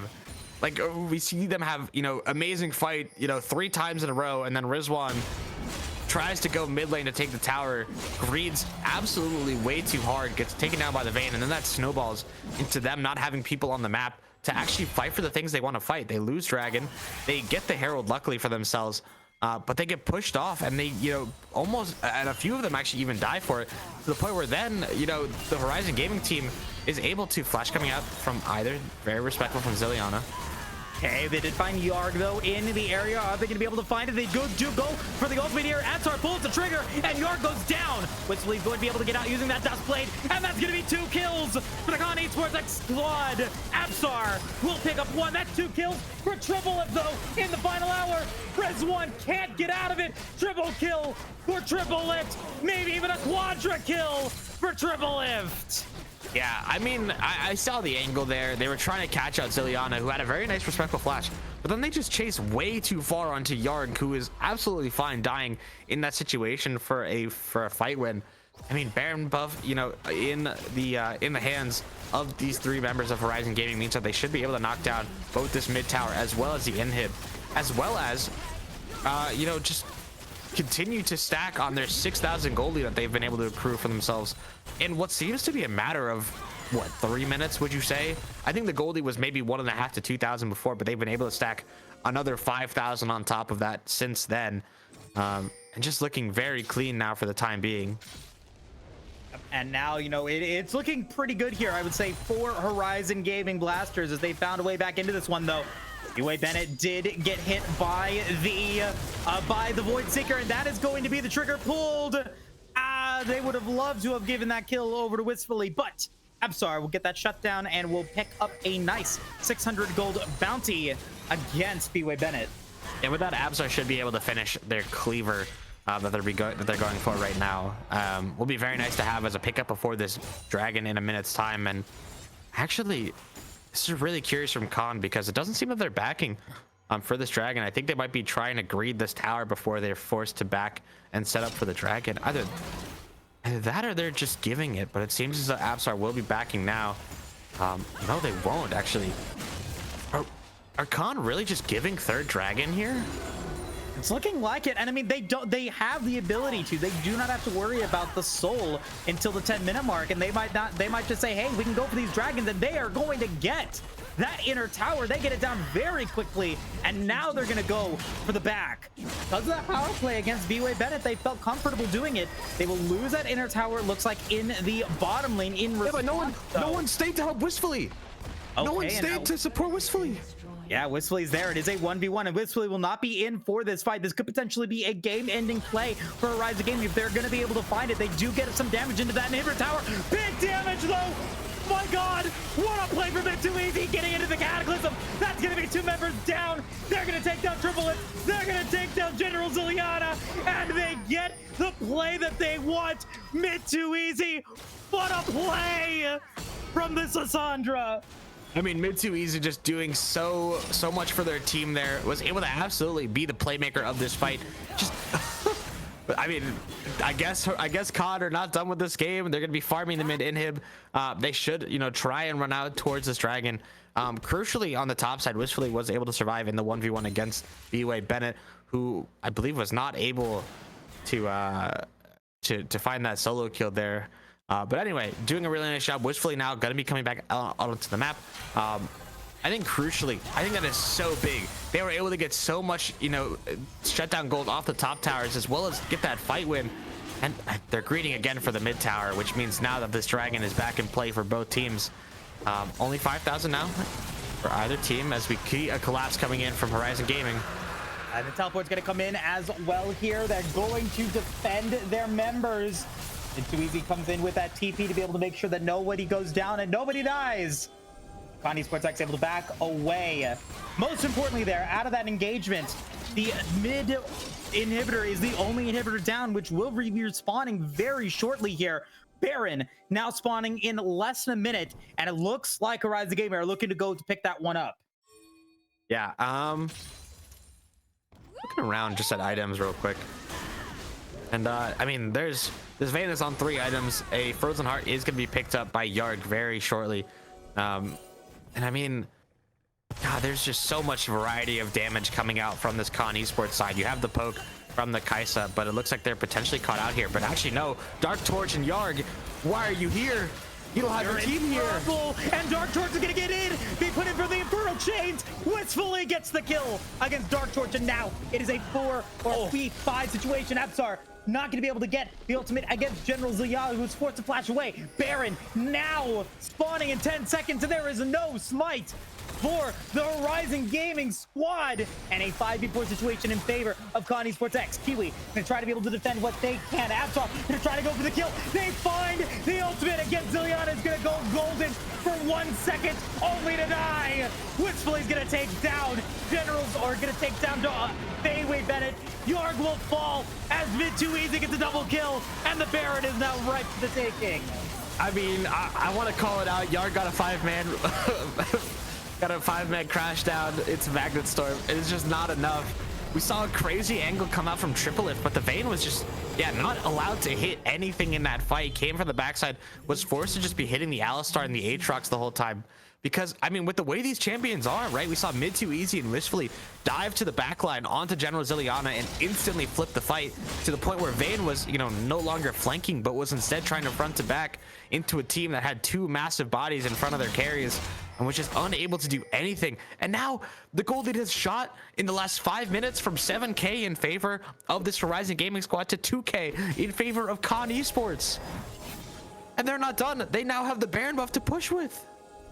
This game is wild, absolutely wild, and you got to shout out Mid2Easy here on this Lissandra for a huge play in the bottom lane. That Frozen Tomb was incredible, and it might have been the difference maker here in this game and potentially in this series, as now Con Esports actually are looking to be able to get another neutral or big objective. That's going to be the inner tower in the bottom lane going down, with 4 members of the Con Esports X squad looking to potentially go for this inhibitor tower in the bottom lane. If they can get the inhibitor down and go for the play, as Young is going to go in with the crash down. That's also going to be the wall going to come through. Rizwan trying to survive, and they do with the power of all of that health regen.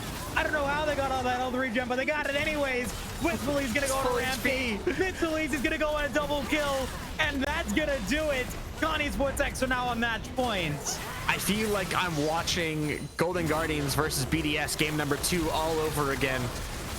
For those of you who were watching, it is the pain of watching NA be so far ahead in the early game, but then absolutely choke and get crushed towards the mid to late game. And Con Esports, they are moving on to game number 3, up 2-0, and a very convincing game 1, a shaky early game 2, but they were able to absolutely come back, have some crazy fights. I think you absolutely said it, Mid2Easy with that just one fight on the bot side had so much influence to the point where they were absolutely able to hammer down that 4v4 on the bot side, make it absolutely impossible for Horizon Gaming to play, and they were able to snowball that into an amazing turnaround in a game that looked so hard for them to play.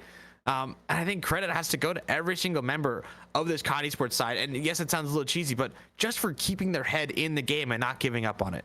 I think that's the power of experience when you have so many players that have been either in championships or on championship teams. You've got experience, and you've got the know-withal and the knowledge and the tenacity to be able to keep things going.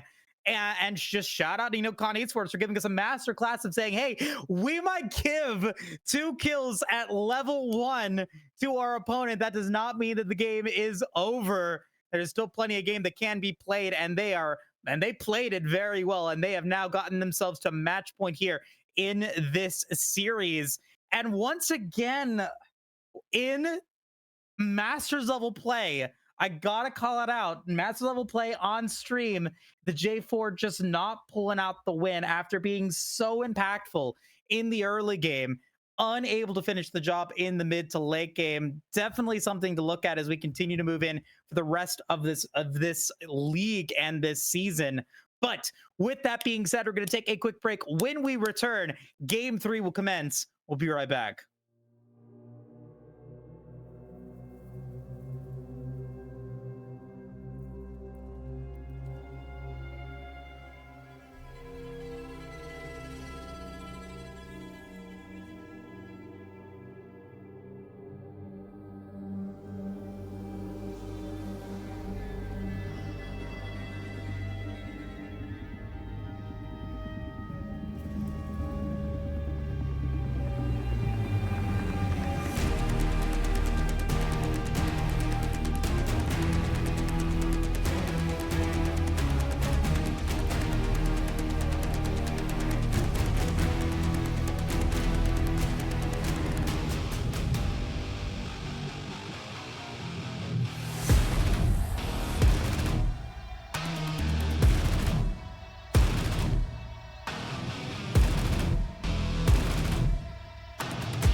Walking on the moon. Walking on the moon.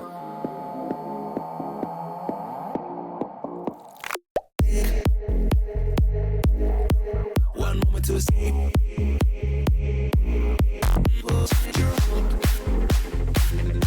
You walking on the moon.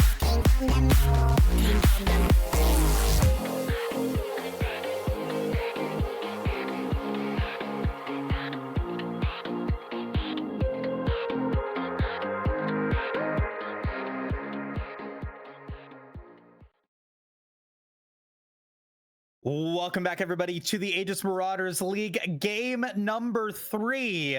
Couple of developments here. Esports X now on match point. If this game goes to game 4 or game 5, Esports will get side selection. And I guess more importantly for Horizon Gaming, they've got their jungler back. Ryzel is now back in the jungle with an opportunity for us to potentially see some draft changes and some changes in Horizon Gaming's fortune, because Game 2 was definitely in their favor, and they could have done it, which definitely means that this could potentially be a very, very fun series moving into games 3, 4, and 5. But Horizon Gaming has to win game 3 in order to get us to game 4 and game 5. Let's take a look at the draft. The Kaisa going to be banned away this time. The Orianna, the Vi going to get taken away as well, as Esports X going to ban some junglers away with Maokai and the Ivern, as well as that Syndra. Yeah, and this is really strange actually from Absar here. Has played a bit of Udyr themselves, but they're crushing Ryzel's champion pool as they're coming into this game right now, because presumably Ryzel has not been able to warm up at all in this series or before playing this series, right? So they banned away the Ivern as well as the Maokai, and they picked away Ryzel's third most played champion in that Udyr. Ryzel has had enough of this shenanigans from Esports and has instantly locked in the Graves, though, as well as triple of taking the Kalista away in this game. And really curious to see how respond, because Horizon Gaming are playing a style that we have not seen them play at all this series. It is much more aggressive. It is much more we will hands check you, and as a result, it looks like they're going to be sitting back just a little bit and play to be absolutely annoying. This Ashe, a very nice answer to the Kalista, as it does slow down the movement speed. I would kind of love to see a NASA support here from Kiwiism. That Thresh. It probably will be the Thresh. It's a very good answer. It also preempts the Rel from this Kalista that we're probably going to see. Also could be Rakan potentially from this Horizon Gaming side. But yeah, I do like the Thresh here for Khan. You absolutely called it, Moose. And we have to see what Horizon does here. There's a couple picks still available.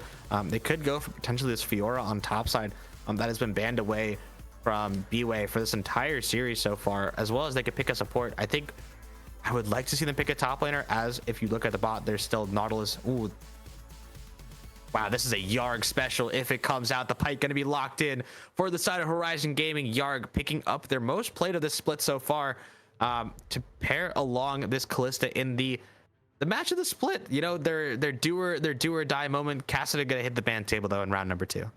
I have to agree with you there, Septi. I think you said it correctly. The matchup of the split, or at least for Horizon Gaming, this is, I think, the battle here in the bottom lane. The most played bottom lane duo for Esports X is that Ashe Thresh. It is either picked or banned in every single one of their series here in the summer 2023 split. And in this game, we get probably the most dynamic and the most impactful bottom lane that Horizon Gaming has to offer with that Kalista Pike, and they're going to be pairing it up with that Graves. Septi, you were talking about lack of damage in some of these previous games here. Not anymore.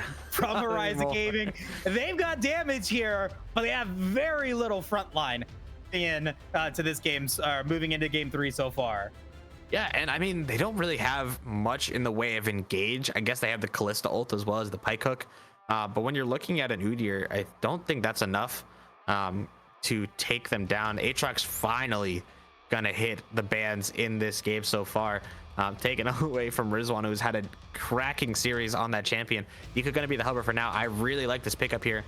It is really good engage. It's really good wave control and it is very nicely paired with that Graves in the jungle there. I think General Ziliana, I think, has been on point, you know, in every single game so far this series. Maybe had a couple of disrespectful moments on that Talia in game number 2, but the Xerath was pretty good. The Talia, you know, was doing so much damage and had a whole bunch of impact. Curious to see what they go with. I wouldn't be surprised if the Lissandra came out again, as I think it was really good. Oh, Corki going to be the lock-in for the side of Con Esports. I don't like this as much. I honestly think if you go to the Lissandra here, you have so much lockdown and you have so much engage on your side that you can just stuff Horizon Gaming so much. But Corki going to be the pickup here. And if I had to guess, I believe Rizwan will probably just take a standard pick from the top side there, potentially the likes of a Jax or a Camille. Yeah, will most likely, I think, be the pick.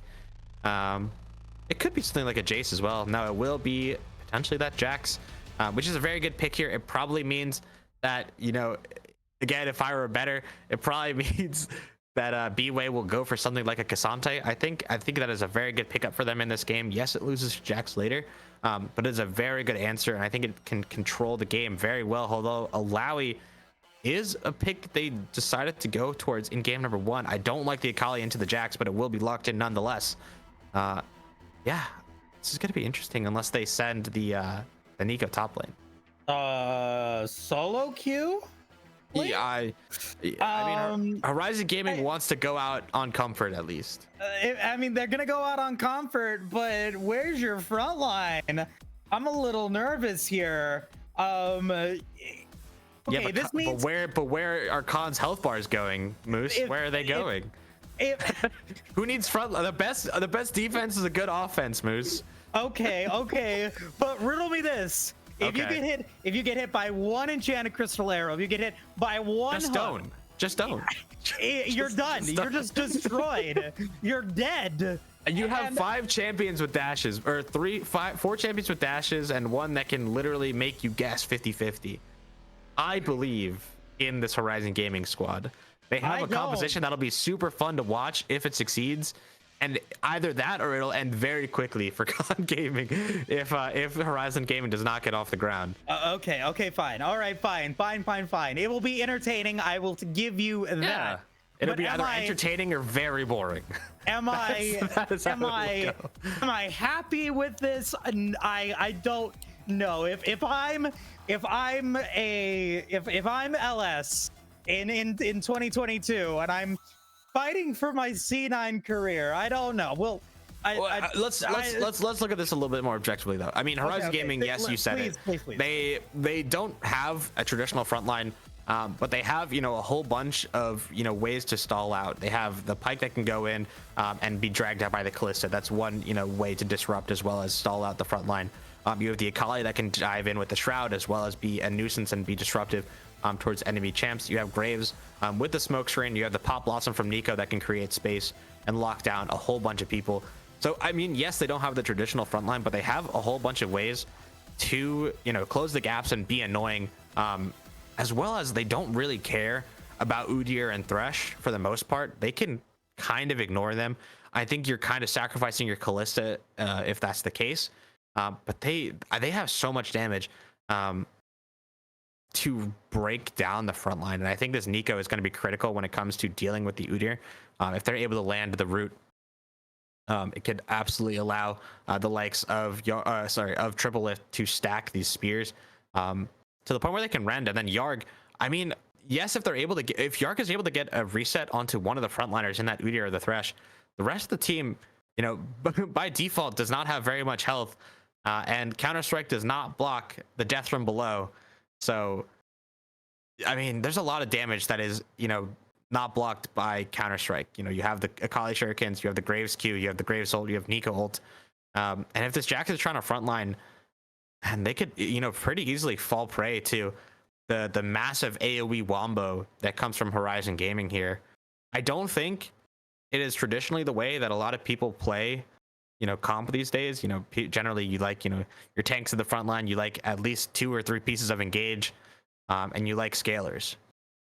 I think Horizon Gaming scales pretty well in this game. You know, it's not going to be they get to 20 minutes and they sputter out. You know, they've come into this game. Horizon Gaming had a plan to ban away the traditional picks from Ryzel. Ryzel pulled out the Graves instead and said, here, have this. And I think, you know, if you're going to win a game, I think we've seen that Con are not the strongest in the early game, and they tend to make mistakes.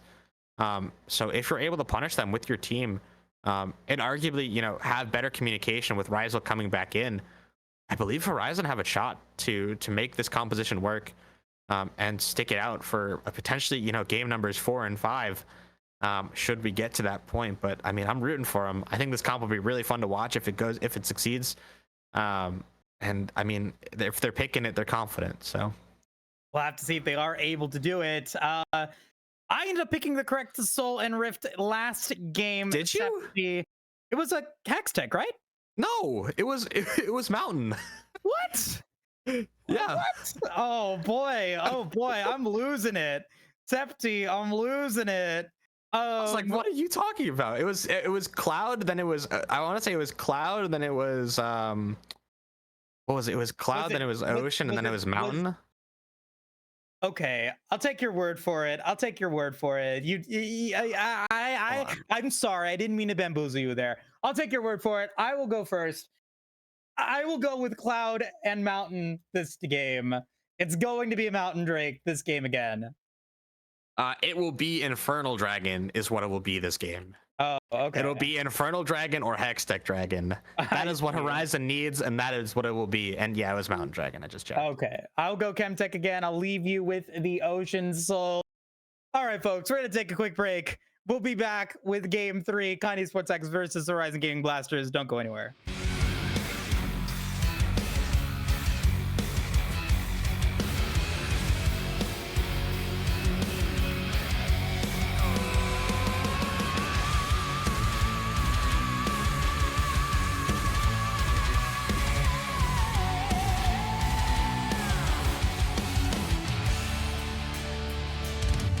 In the dying moments,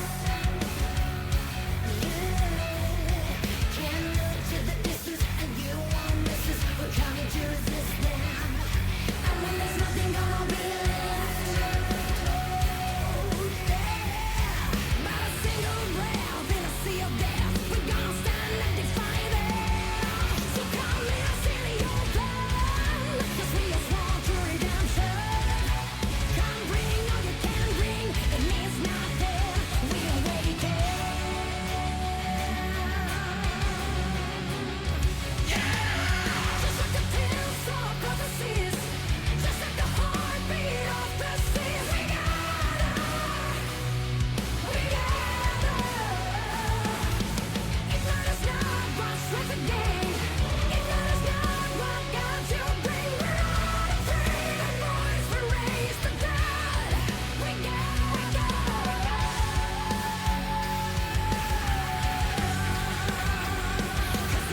Welcome back, everyone, to game number 3 of Horizon Gaming Blasters versus Con Esports X. We are in a do or die moment as Con Esports currently lead the series 2-0, as well as Horizon Gaming.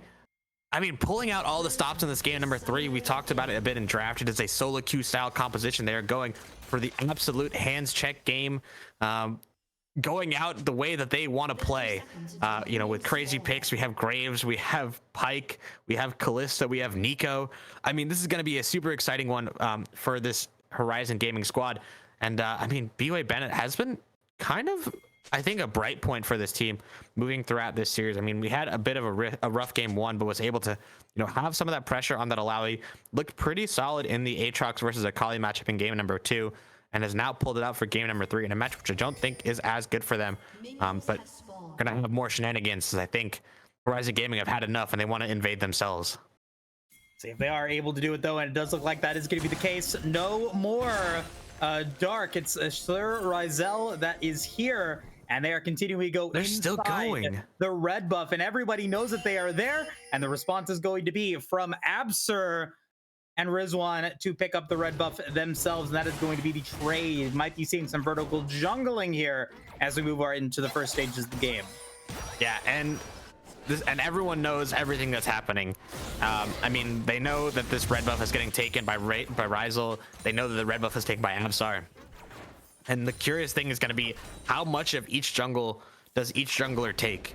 Because this is sort of the thing where you kind of are worried as to what each team will do to respond to your invade, to the point where you might not stick around for all 3 camps, but it looks as though Absar is going to be going for those Krugs first, and is going to potentially move down to the Raptors as well.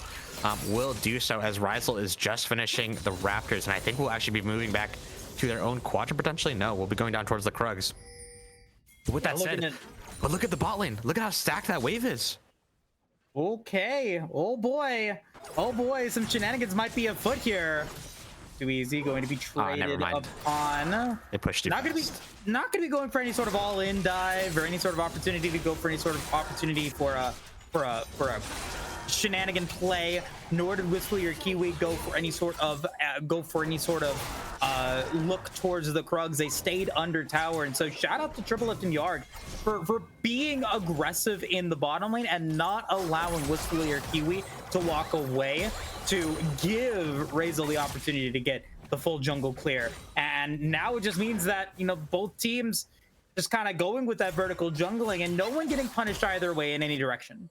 Wow, and that is a whole bunch of damage onto mid 2 easy from this Nico here, who I think is a very strong pick in the current meta. As mid 2 easy, I don't think you want this fight right here.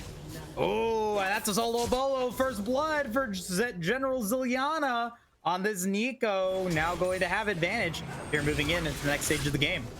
Ooh, hook gonna land into Wistfully, but the other hook going wide, and that is just disrespectful coming out from mid 2 easy, I have to say. As Absar does not have the flash, should they decide to go for this play here.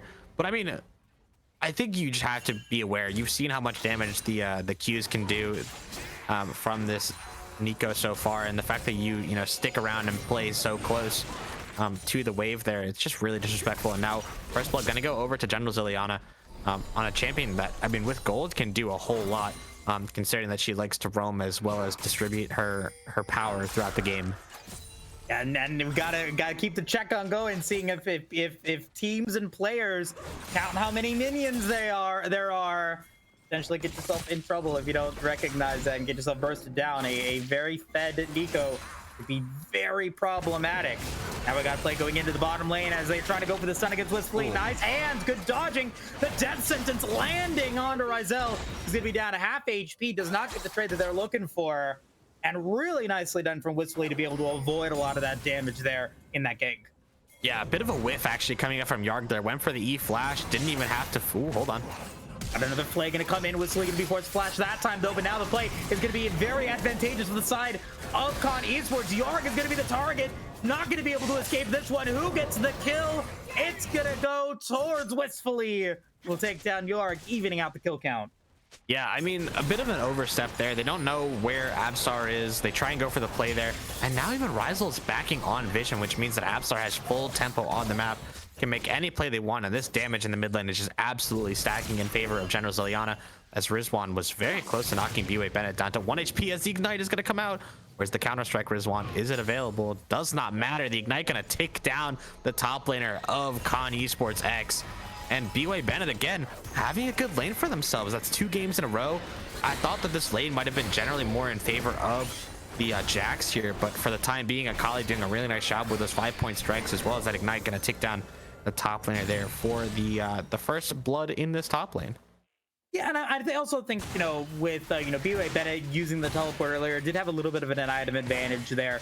Could have been the difference maker had Rizwan had the Sheen instead. Back to, so a little bit of over-aggression has been too easy. Could also potentially find themselves in trouble against General Ziana with Yarg in the area. Hook lands. Could be an opportunity for a kill there, but doesn't look like that is going to be the case. Yarg will go back down towards the bottom side of the rift. Looking at the jungles, though, Absar with a little bit of a CS advantage, not going for anything too crazy just yet. Hextech Drake has spawned, but in this series doesn't really seem to be the neutral objective of choice. Both teams looking instead to go towards the Rift Herald and Barons as they spawn. Neither game getting even close to going for a Mountains or a Dragon Soul.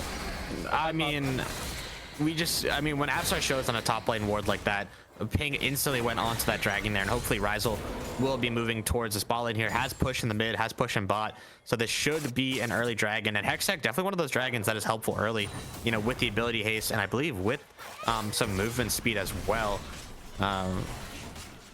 So yeah, a very nice job coming out from this Horizon side. They're going to pick up the earliest dragon of the series so far. Keep in mind, dragon spawns at 5 minutes. The earliest so far has been a 13:30 dragon or so. Now this first one is going to get picked up at 7 minutes, which means we might actually see a soul this game moves for the first time this whole series. And looking at the mid lane, Zilliana just pushing mid too easy, so far off of this wave that it is impossible for the Con Esports mid laner to play the game so far. Yeah, and that's now, you know, that's going to be something that they've got to look at here, as, you know, both junglers now looking to go for some more vertical jungling again. Absar did take the red wolf a little bit earlier than Sir Rizal will, and they're going to be able to get it, but do they get out of it? Kiwi is going to spot them going for that jungle camp, and they will be able to get out of it, though. Kiwi going to maybe find the hook. Nope, doesn't find a hook there. That, you know, is good heads up play coming in from Rizal and Yarg. They're going to be able to pick up that red buff in exchange, and also Rizal is going to try to go for the blue buff here in the top side of the rift. We'll see if they do end up getting it, and it does look like they will without any response yet from the Con Esports Tech jungler. Yeah, Yarg and Absar were staring each other down in the bot side of mid there, to the point where now Sir Rizal knows that this Udyr should be moving up towards the top side. Actually might find the Graves leaving, or potentially find themselves in a 2v2. They don't know where Rizal is, and now B-Way is going to be fighting towards his jungler here. Okay, Rizwan gonna try to get able to get out of it. Use the Grandmaster at arms. Will not survive. Abs are gonna try to pick up a kill. Won't be able to. Anyway, Bennett will pick up 2. Yeah, and I mean, as we see this fight happening, we got to talk about how this game sort of is expected to go, and that is absolutely the way that, you know, this red side wants to go. Horizon Gaming doing really well for themselves. With the picks that they have, they really want to be fighting early. They want to be abusing the fact that these champions have a whole bunch of base damage. A really nice hook lands onto Yarg, who does still have the W available, should be able to just disappear onto the screen. But no, I mean, this is what we expect. We expect a whole bunch of damage coming out from the top side of this Horizon Gaming squad here. And I mean, if I'm being honest, Con Esports is fighting way too much to have a consistent game right now. As Rizal, you don't want to be here anymore. As the oh no, Rizal doesn't get the Rift Herald, and Absar says thank you for the leash.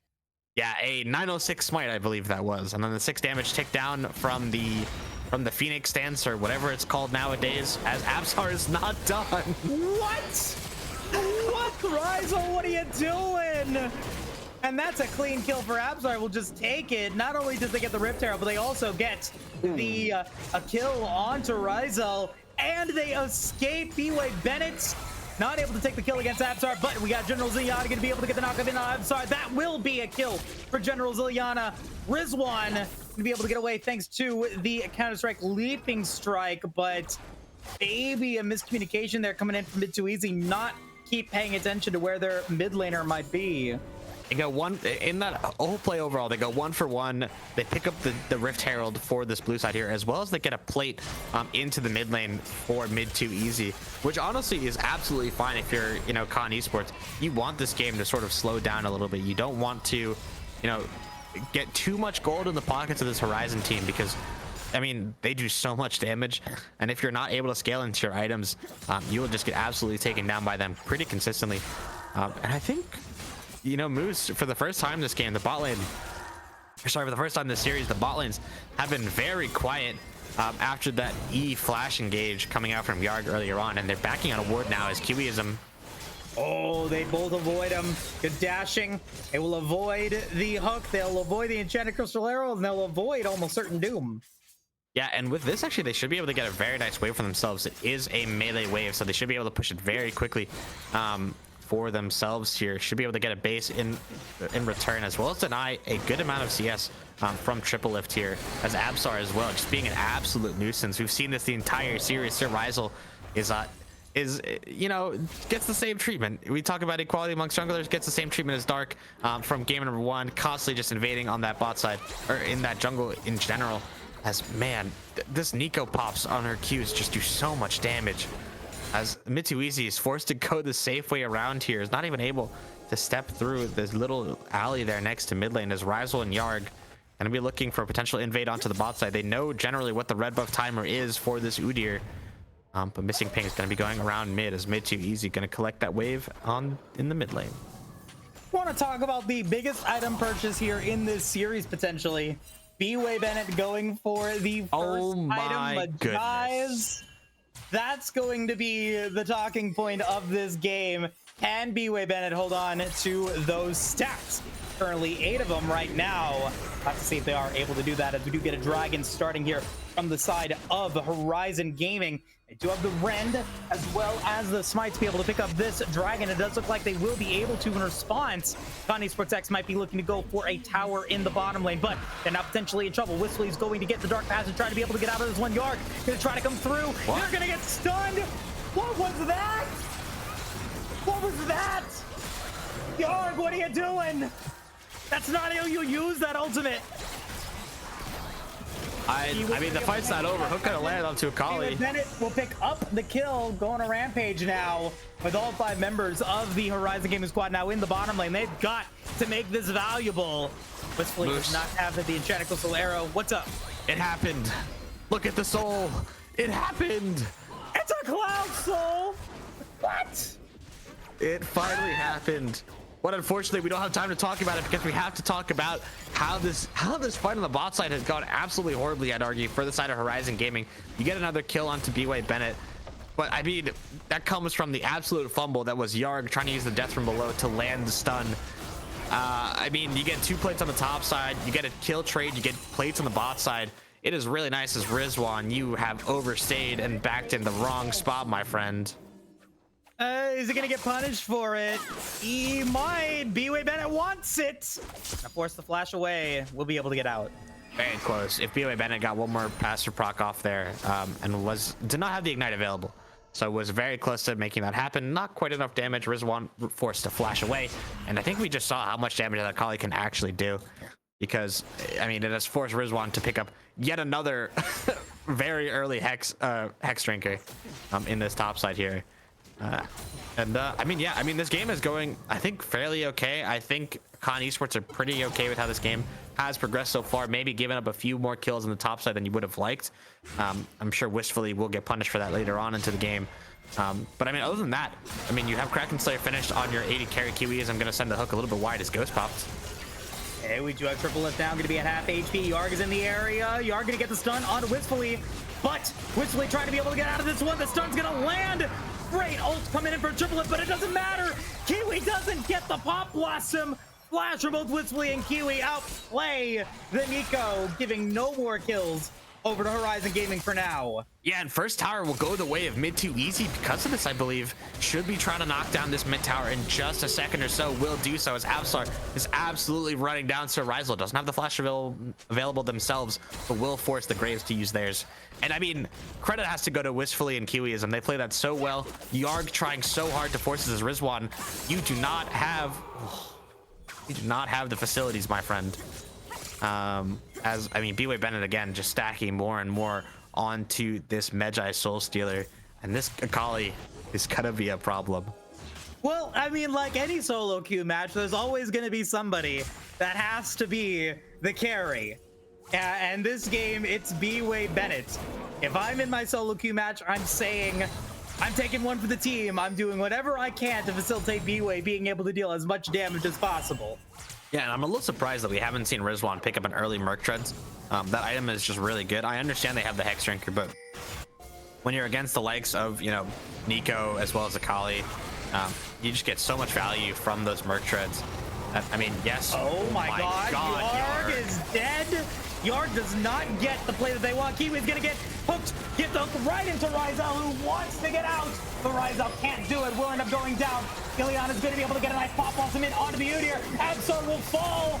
That's another kill for BK Bennett. And that's gonna mean that Con Esports will lose this team fight, giving the Rift Herald over to B-Way Bennett. The Akali is now 6-0-2, 22 stacks on Magi Soul Stealer. Where did B-Way Bennett come from? Because it came flipping over the Baron wall from the top side there to land that last kill, but on the bot side again. I mean, Con, yes, they're losing fights and they're giving gold and Magi stacks to B-Way Bennett, but they're doing a very nice job for every single fight that they've lost, trading something in return. First, it was, you know, the play on bot side with Kiwiism getting that mid tower. Now it is, you know, Rizwan getting that bot tower for themselves. I mean, this Akali, oh, Jesus, never mind. I was gonna say, sorry, by the way, I was gonna say, I was just very taken aback. It was only up a certain amount of gold, but this Akali is up 3,000 gold in this game so far. Currently has, has 8,000 gold to their name, and Rizwan is only sitting on 5,000. That is absolutely absurd for a champion like Akali, who should not, I don't think, have any right to be as fed as she is this game. I think it just comes down to Rizwan being probably fairly disrespectful and just making it too easy for B-Way. But you said, like you said, in solo queue, this is going to happen, and wistfully, are you going to pay the price for your top laner sins? Absar gonna be at half HP. The stun is gonna land from the Enchanted Crystal Arrow, wistfully landing it, but they will back away. Mid-tier 1 tower will go down against Con Esports, but they will trade it with the tower in the top lane. Yeah, and I wanted to talk about it because you said, again, the solo queue thing about Akali getting fed, but then on the bot side, I mean, just like in solo queue, you have one winning lane. For some you know, reason or another lane has to be losing as well, and right now, Yarg is trying very hard to equalize the game. Anyway, maybe that's a little bit too toxic. Dragon gonna be picked up by the side of Horizon Gaming for the 3rd time this game. And it is looking very good for this red side here. They are trying to take this to a game number 4 and keep themselves in the series. And I mean, it's looking pretty good for them so far. I mean, 6-0-2 on an Akali, you can't deny. That's a scary prospect. 3-0-4 on a Nico, might even be 4-0-4 as Mid Too Easy trying to be able to come through triplet, trying to land the knockup. Yarg can't get it. Mid Too Easy doesn't get the death from below. Triplet will end up being able to take the kill against Mid Too Easy. Now Triplet could potentially be in trouble. Cleanse gonna get used. Rizwan potentially in trouble. Abs are gonna try to be able to get out of that one. B-Way Bennett teleports in. They are able to escape for now. And B-Way Bennett will be able to walk away. Teleport's used, flash is used, ultimate's used. But it's just a 1-for-1 at the end of the day that I think Horizon Gaming is happy to give, with Yarg being 0-5-2. I mean, another bungled play coming out from the bot lane of Horizon Gaming, and I mean, I don't know. It's just I want to be positive for them, and I'm happy that they're getting pressure in this game, but it just looks so not pleasant to the eye watching the plays happening like that. I'm sorry if I'm being toxic, but I mean, Yarg. Anyway, very nicely done from Mid Too Easy to find a trade there. Perhaps maybe a little bit more communication between Triple Lift and Yarg to, you know, pull that Rend before the death from below comes out could allow them to be a little bit more clean moving forward. But I think the team being able to cover, I mean, force B-Way Bennett to TP, force General Zilliana to TP for a play that was only 1-for-1 means that the globals are available for the side of Con Esports to potentially have this Corki in a position to match someone that they might not have been able to in the past. I don't think this Corki can ever be in the same lane as Akali and survive, if I'm being completely honest. As wistfully, flash coming out from triple lift though. Wait, no, it was from wistfully, sorry. I was wistfully, yeah. Had to use the flash to get under the dark passage, as now the ultimates have been used. The Baron is now going to get started. Rizwan is not there. Doesn't have TP, is going to try to get there as quickly as possible. They have Rend, they have Smite. Yard going to be at half HP. General Zilliana trying to be able to do what they can with that Nico. Pop Blossom is available. Apps are going to try to be able to move food. Can't do it. A lot of damage onto Ryzel though. Very low. B-Way Bennett is going to be at half HP. Absar still survives. Yorg gets the death from gets the kill before the death blow happens. That's going to be the shutdown against the Nico. It's too easy. Shutdown against the Akali. Mid too easy gets the gold. And that's all 5 members of Khan Esports X still alive. This fight just goes so well for the side of Khan Esports. They bait it out perfectly. Absar gets so much damage down with the awakened usage of the Wingborn Storm there. Just doing such a nice job creating so much of a disastrous team fight for the side of Horizon. I mean, again, I had to credit Mitsubishi. Doesn't have flash available, but is absolutely able to kite the heck out of B-Way Bennett, who used the ignite, who used the ulti, and was just not able to find the kill onto the Khan Esports mid laner despite all the effort. And I think it's because that Absar was with Corki for a whole lot of that time, to where, you know, B-Way was forced to split damage and was not able to actually land a final blow onto either of them.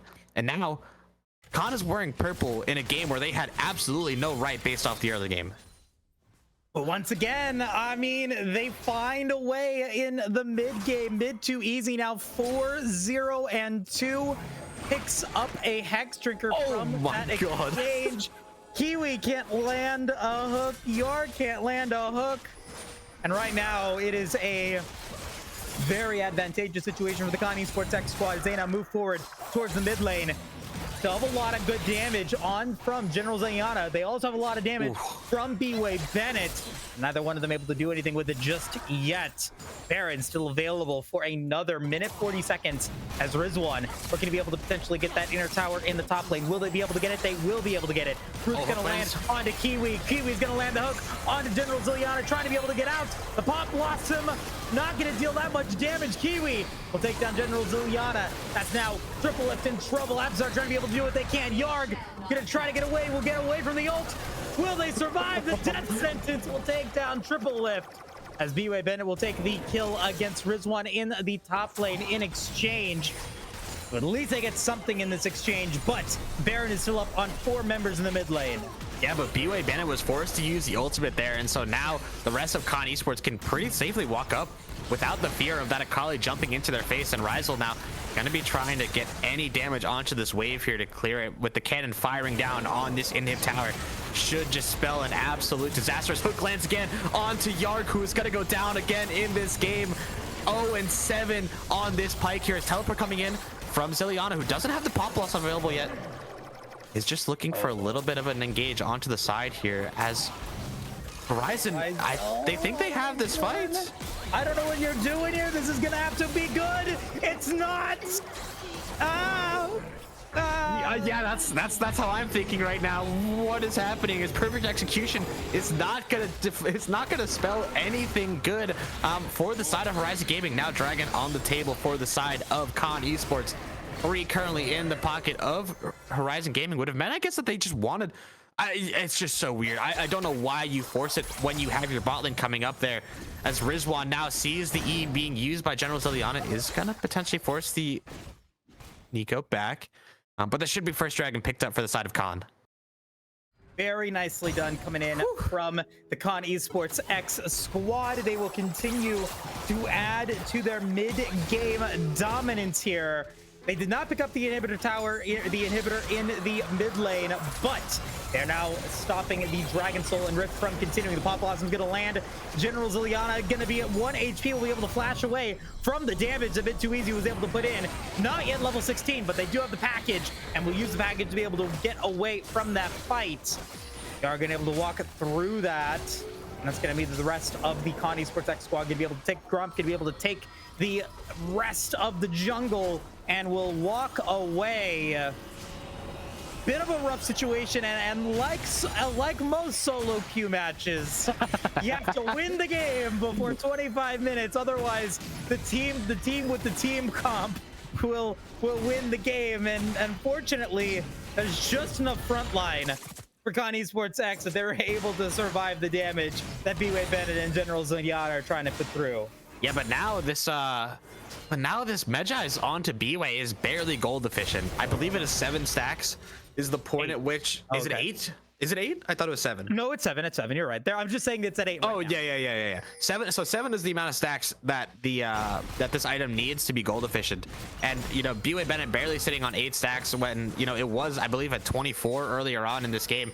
It's just an absolute shame when it comes to, you know, the way that this game has played out for you. You've been such a menace in the sideline, and the fact that your team, I feel, almost is letting you down just a little bit in this game is just an absolute shame. I mean, I think credit again has to go to the rest of this Con Esports team, Rizwan as well. I mean, has had a rough time in this game so far, but has been able to still be very relevant. I mean, down a few thousand gold still on their lane opponent, but has been building to survive in this lane, as Mid2Easy now could potentially find a surprise that they are not ready for. Easy against B-Way Bennett. Can Mid2Easy win the battle? He does.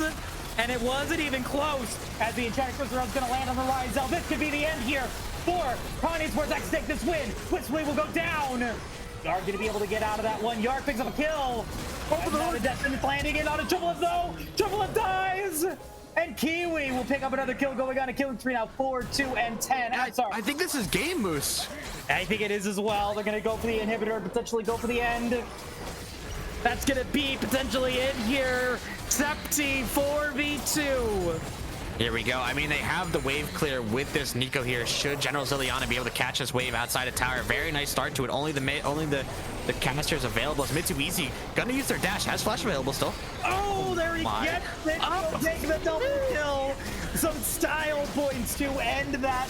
To end the lives of both Yarg and General Ziliana, but they are unable to finish the series just yet. Absar, Kiwi, and Rizwan trying to be able to get out the teleport.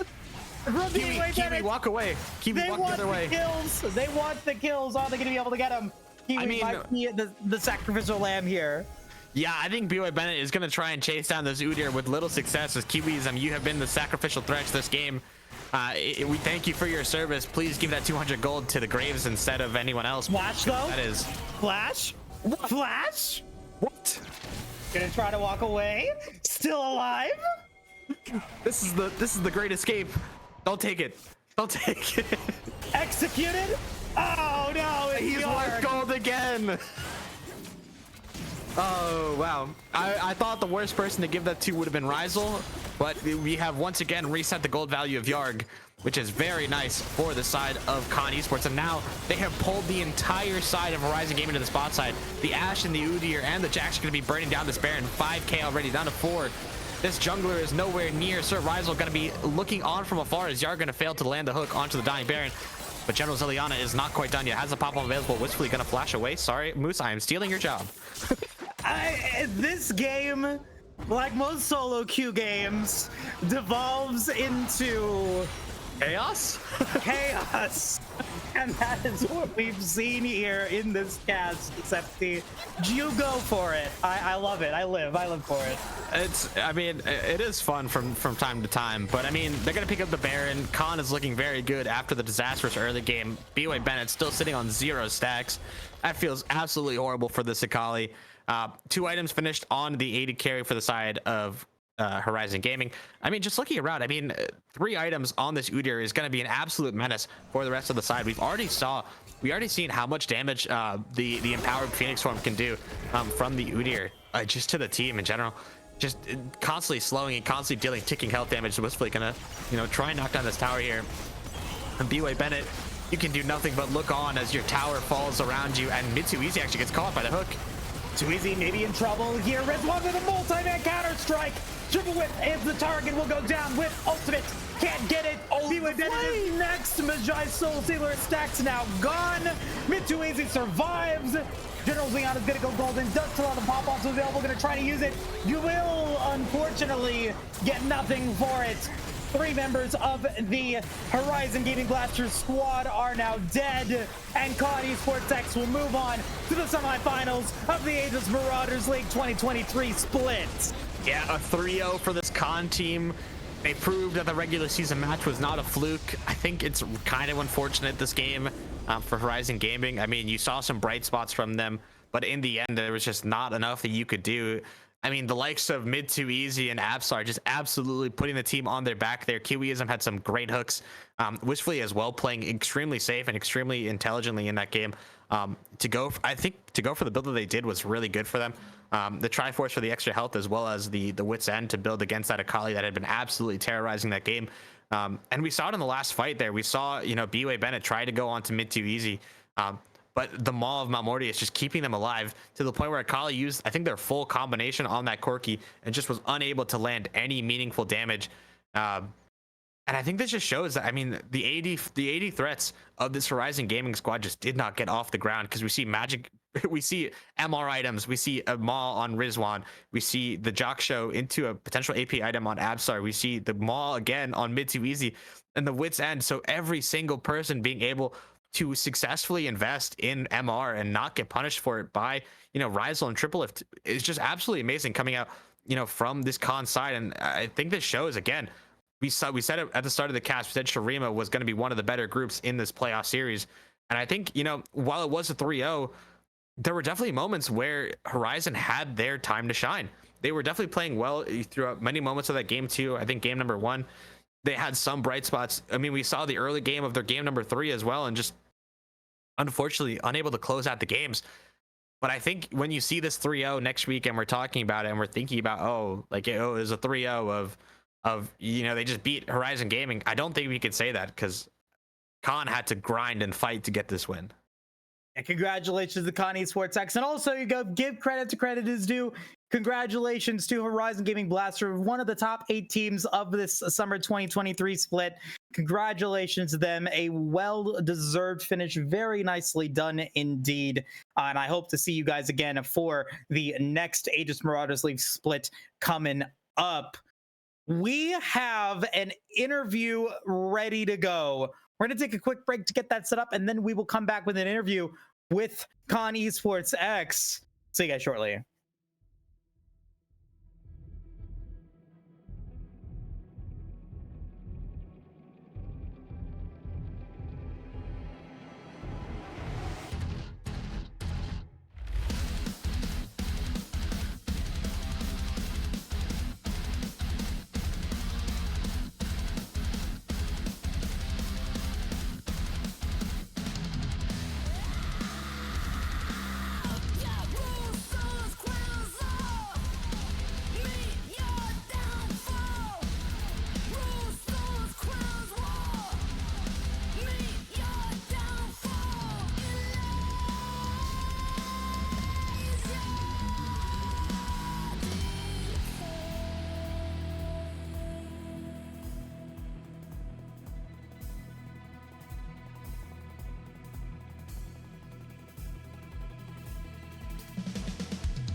Welcome back, everybody, to the Aegis Marauders League. We got Absar, the jungler for COD Esports X, coming in, talking to us. Absar, welcome and congratulations on the win.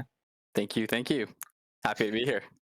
Okay, so we got to talk about, I want to talk about, I guess, the mindset coming into this series. You guys know that Horizon Gaming have an e-sub going into the jungler. You guys say, hey, we're going to give you guys those bans regardless.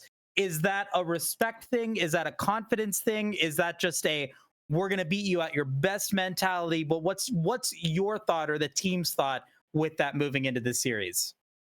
Yeah, so I think myself and my whole team, we want to play people at their best. I think it's part of the reason each one of my teammates and I are even competing in this league.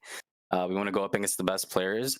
On top of that, Rai and Yarg are good friends of ours, or at least mine. They also play for Khan on one of our other teams.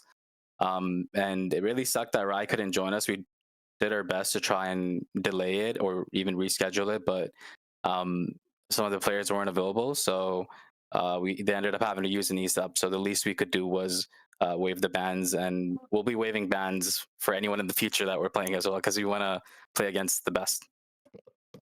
Well, Love that, love speaking that. of playing against the best, you now move on to the semifinals of the AML for this split, and you will be facing the winner of Eclipsing Tides Blood Moon and Iceborne Black. And we have just been notified as well that Eclipsing Tides have moved to 2-1 in that series. Is there anyone on either of those two teams that you're looking forward to facing, or who do you hope will win that match? I would like Eclipsing Tides to win, just because they were the ones we lost to during the seeding matches. One of their players, X Sprint X, he also ran down on my solo queue games, and we also play in BOL, and we just beat him yesterday in BOL in the playoffs for that league. So my whole team and I are looking forward to just dropping Sprint from the league. And I think ETBM are a good team. Obviously, they took us to 3 games and they beat us, and they were pretty close to beating Distortion as well. And honestly, I haven't really been keeping up with Iceborne too much, but I think, is that the team that Riddy's on? No, that's Zato. Oh, okay, right. Regardless, yeah, I'm looking forward to playing ETBM, and I hope they win so we can beat them. Yeah, I think Iceborne Black is Rocket and Carrot. I see.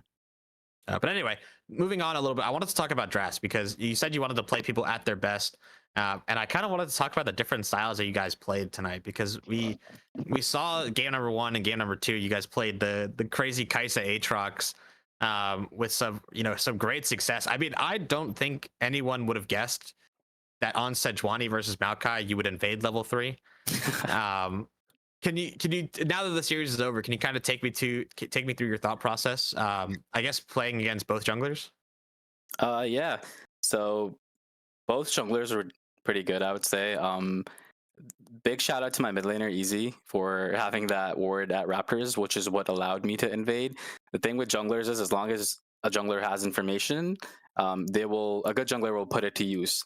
So if that ward wasn't there, I might have not even thought about invading at all. But the fact that we had that Raptor ward allowed me to invade, because I knew he wasn't even on his Raptor, so I was easily able to path there and contest that, since my mid lane also had prio.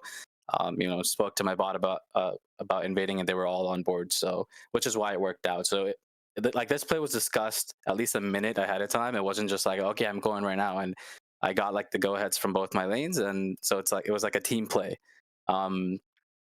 But I do think, like Yarg, we tried our best in game 3 to take away all of Yarg's picks. And I think that's why he ended up picking Graves, and we smacked the first pick leader. Oh, you mean Rizel? Rizel, yes. I was like, wait, you didn't ban a single support in game 3. Yeah, and I think he did his best, but I think by game 3, like, I'm not sure how. Honestly, it's a blur to me now. But top was going pretty well for them, but in the end we pulled it out, so I'm happy with that. Fair enough. Love it, love it. And Absar, as you guys move into the semifinals, you guys as a team, like, you've got some pretty well-known players. You've got a lot of experience, not only with in this level of play, but just also playing in high stress, best of 3, best of 5 environments.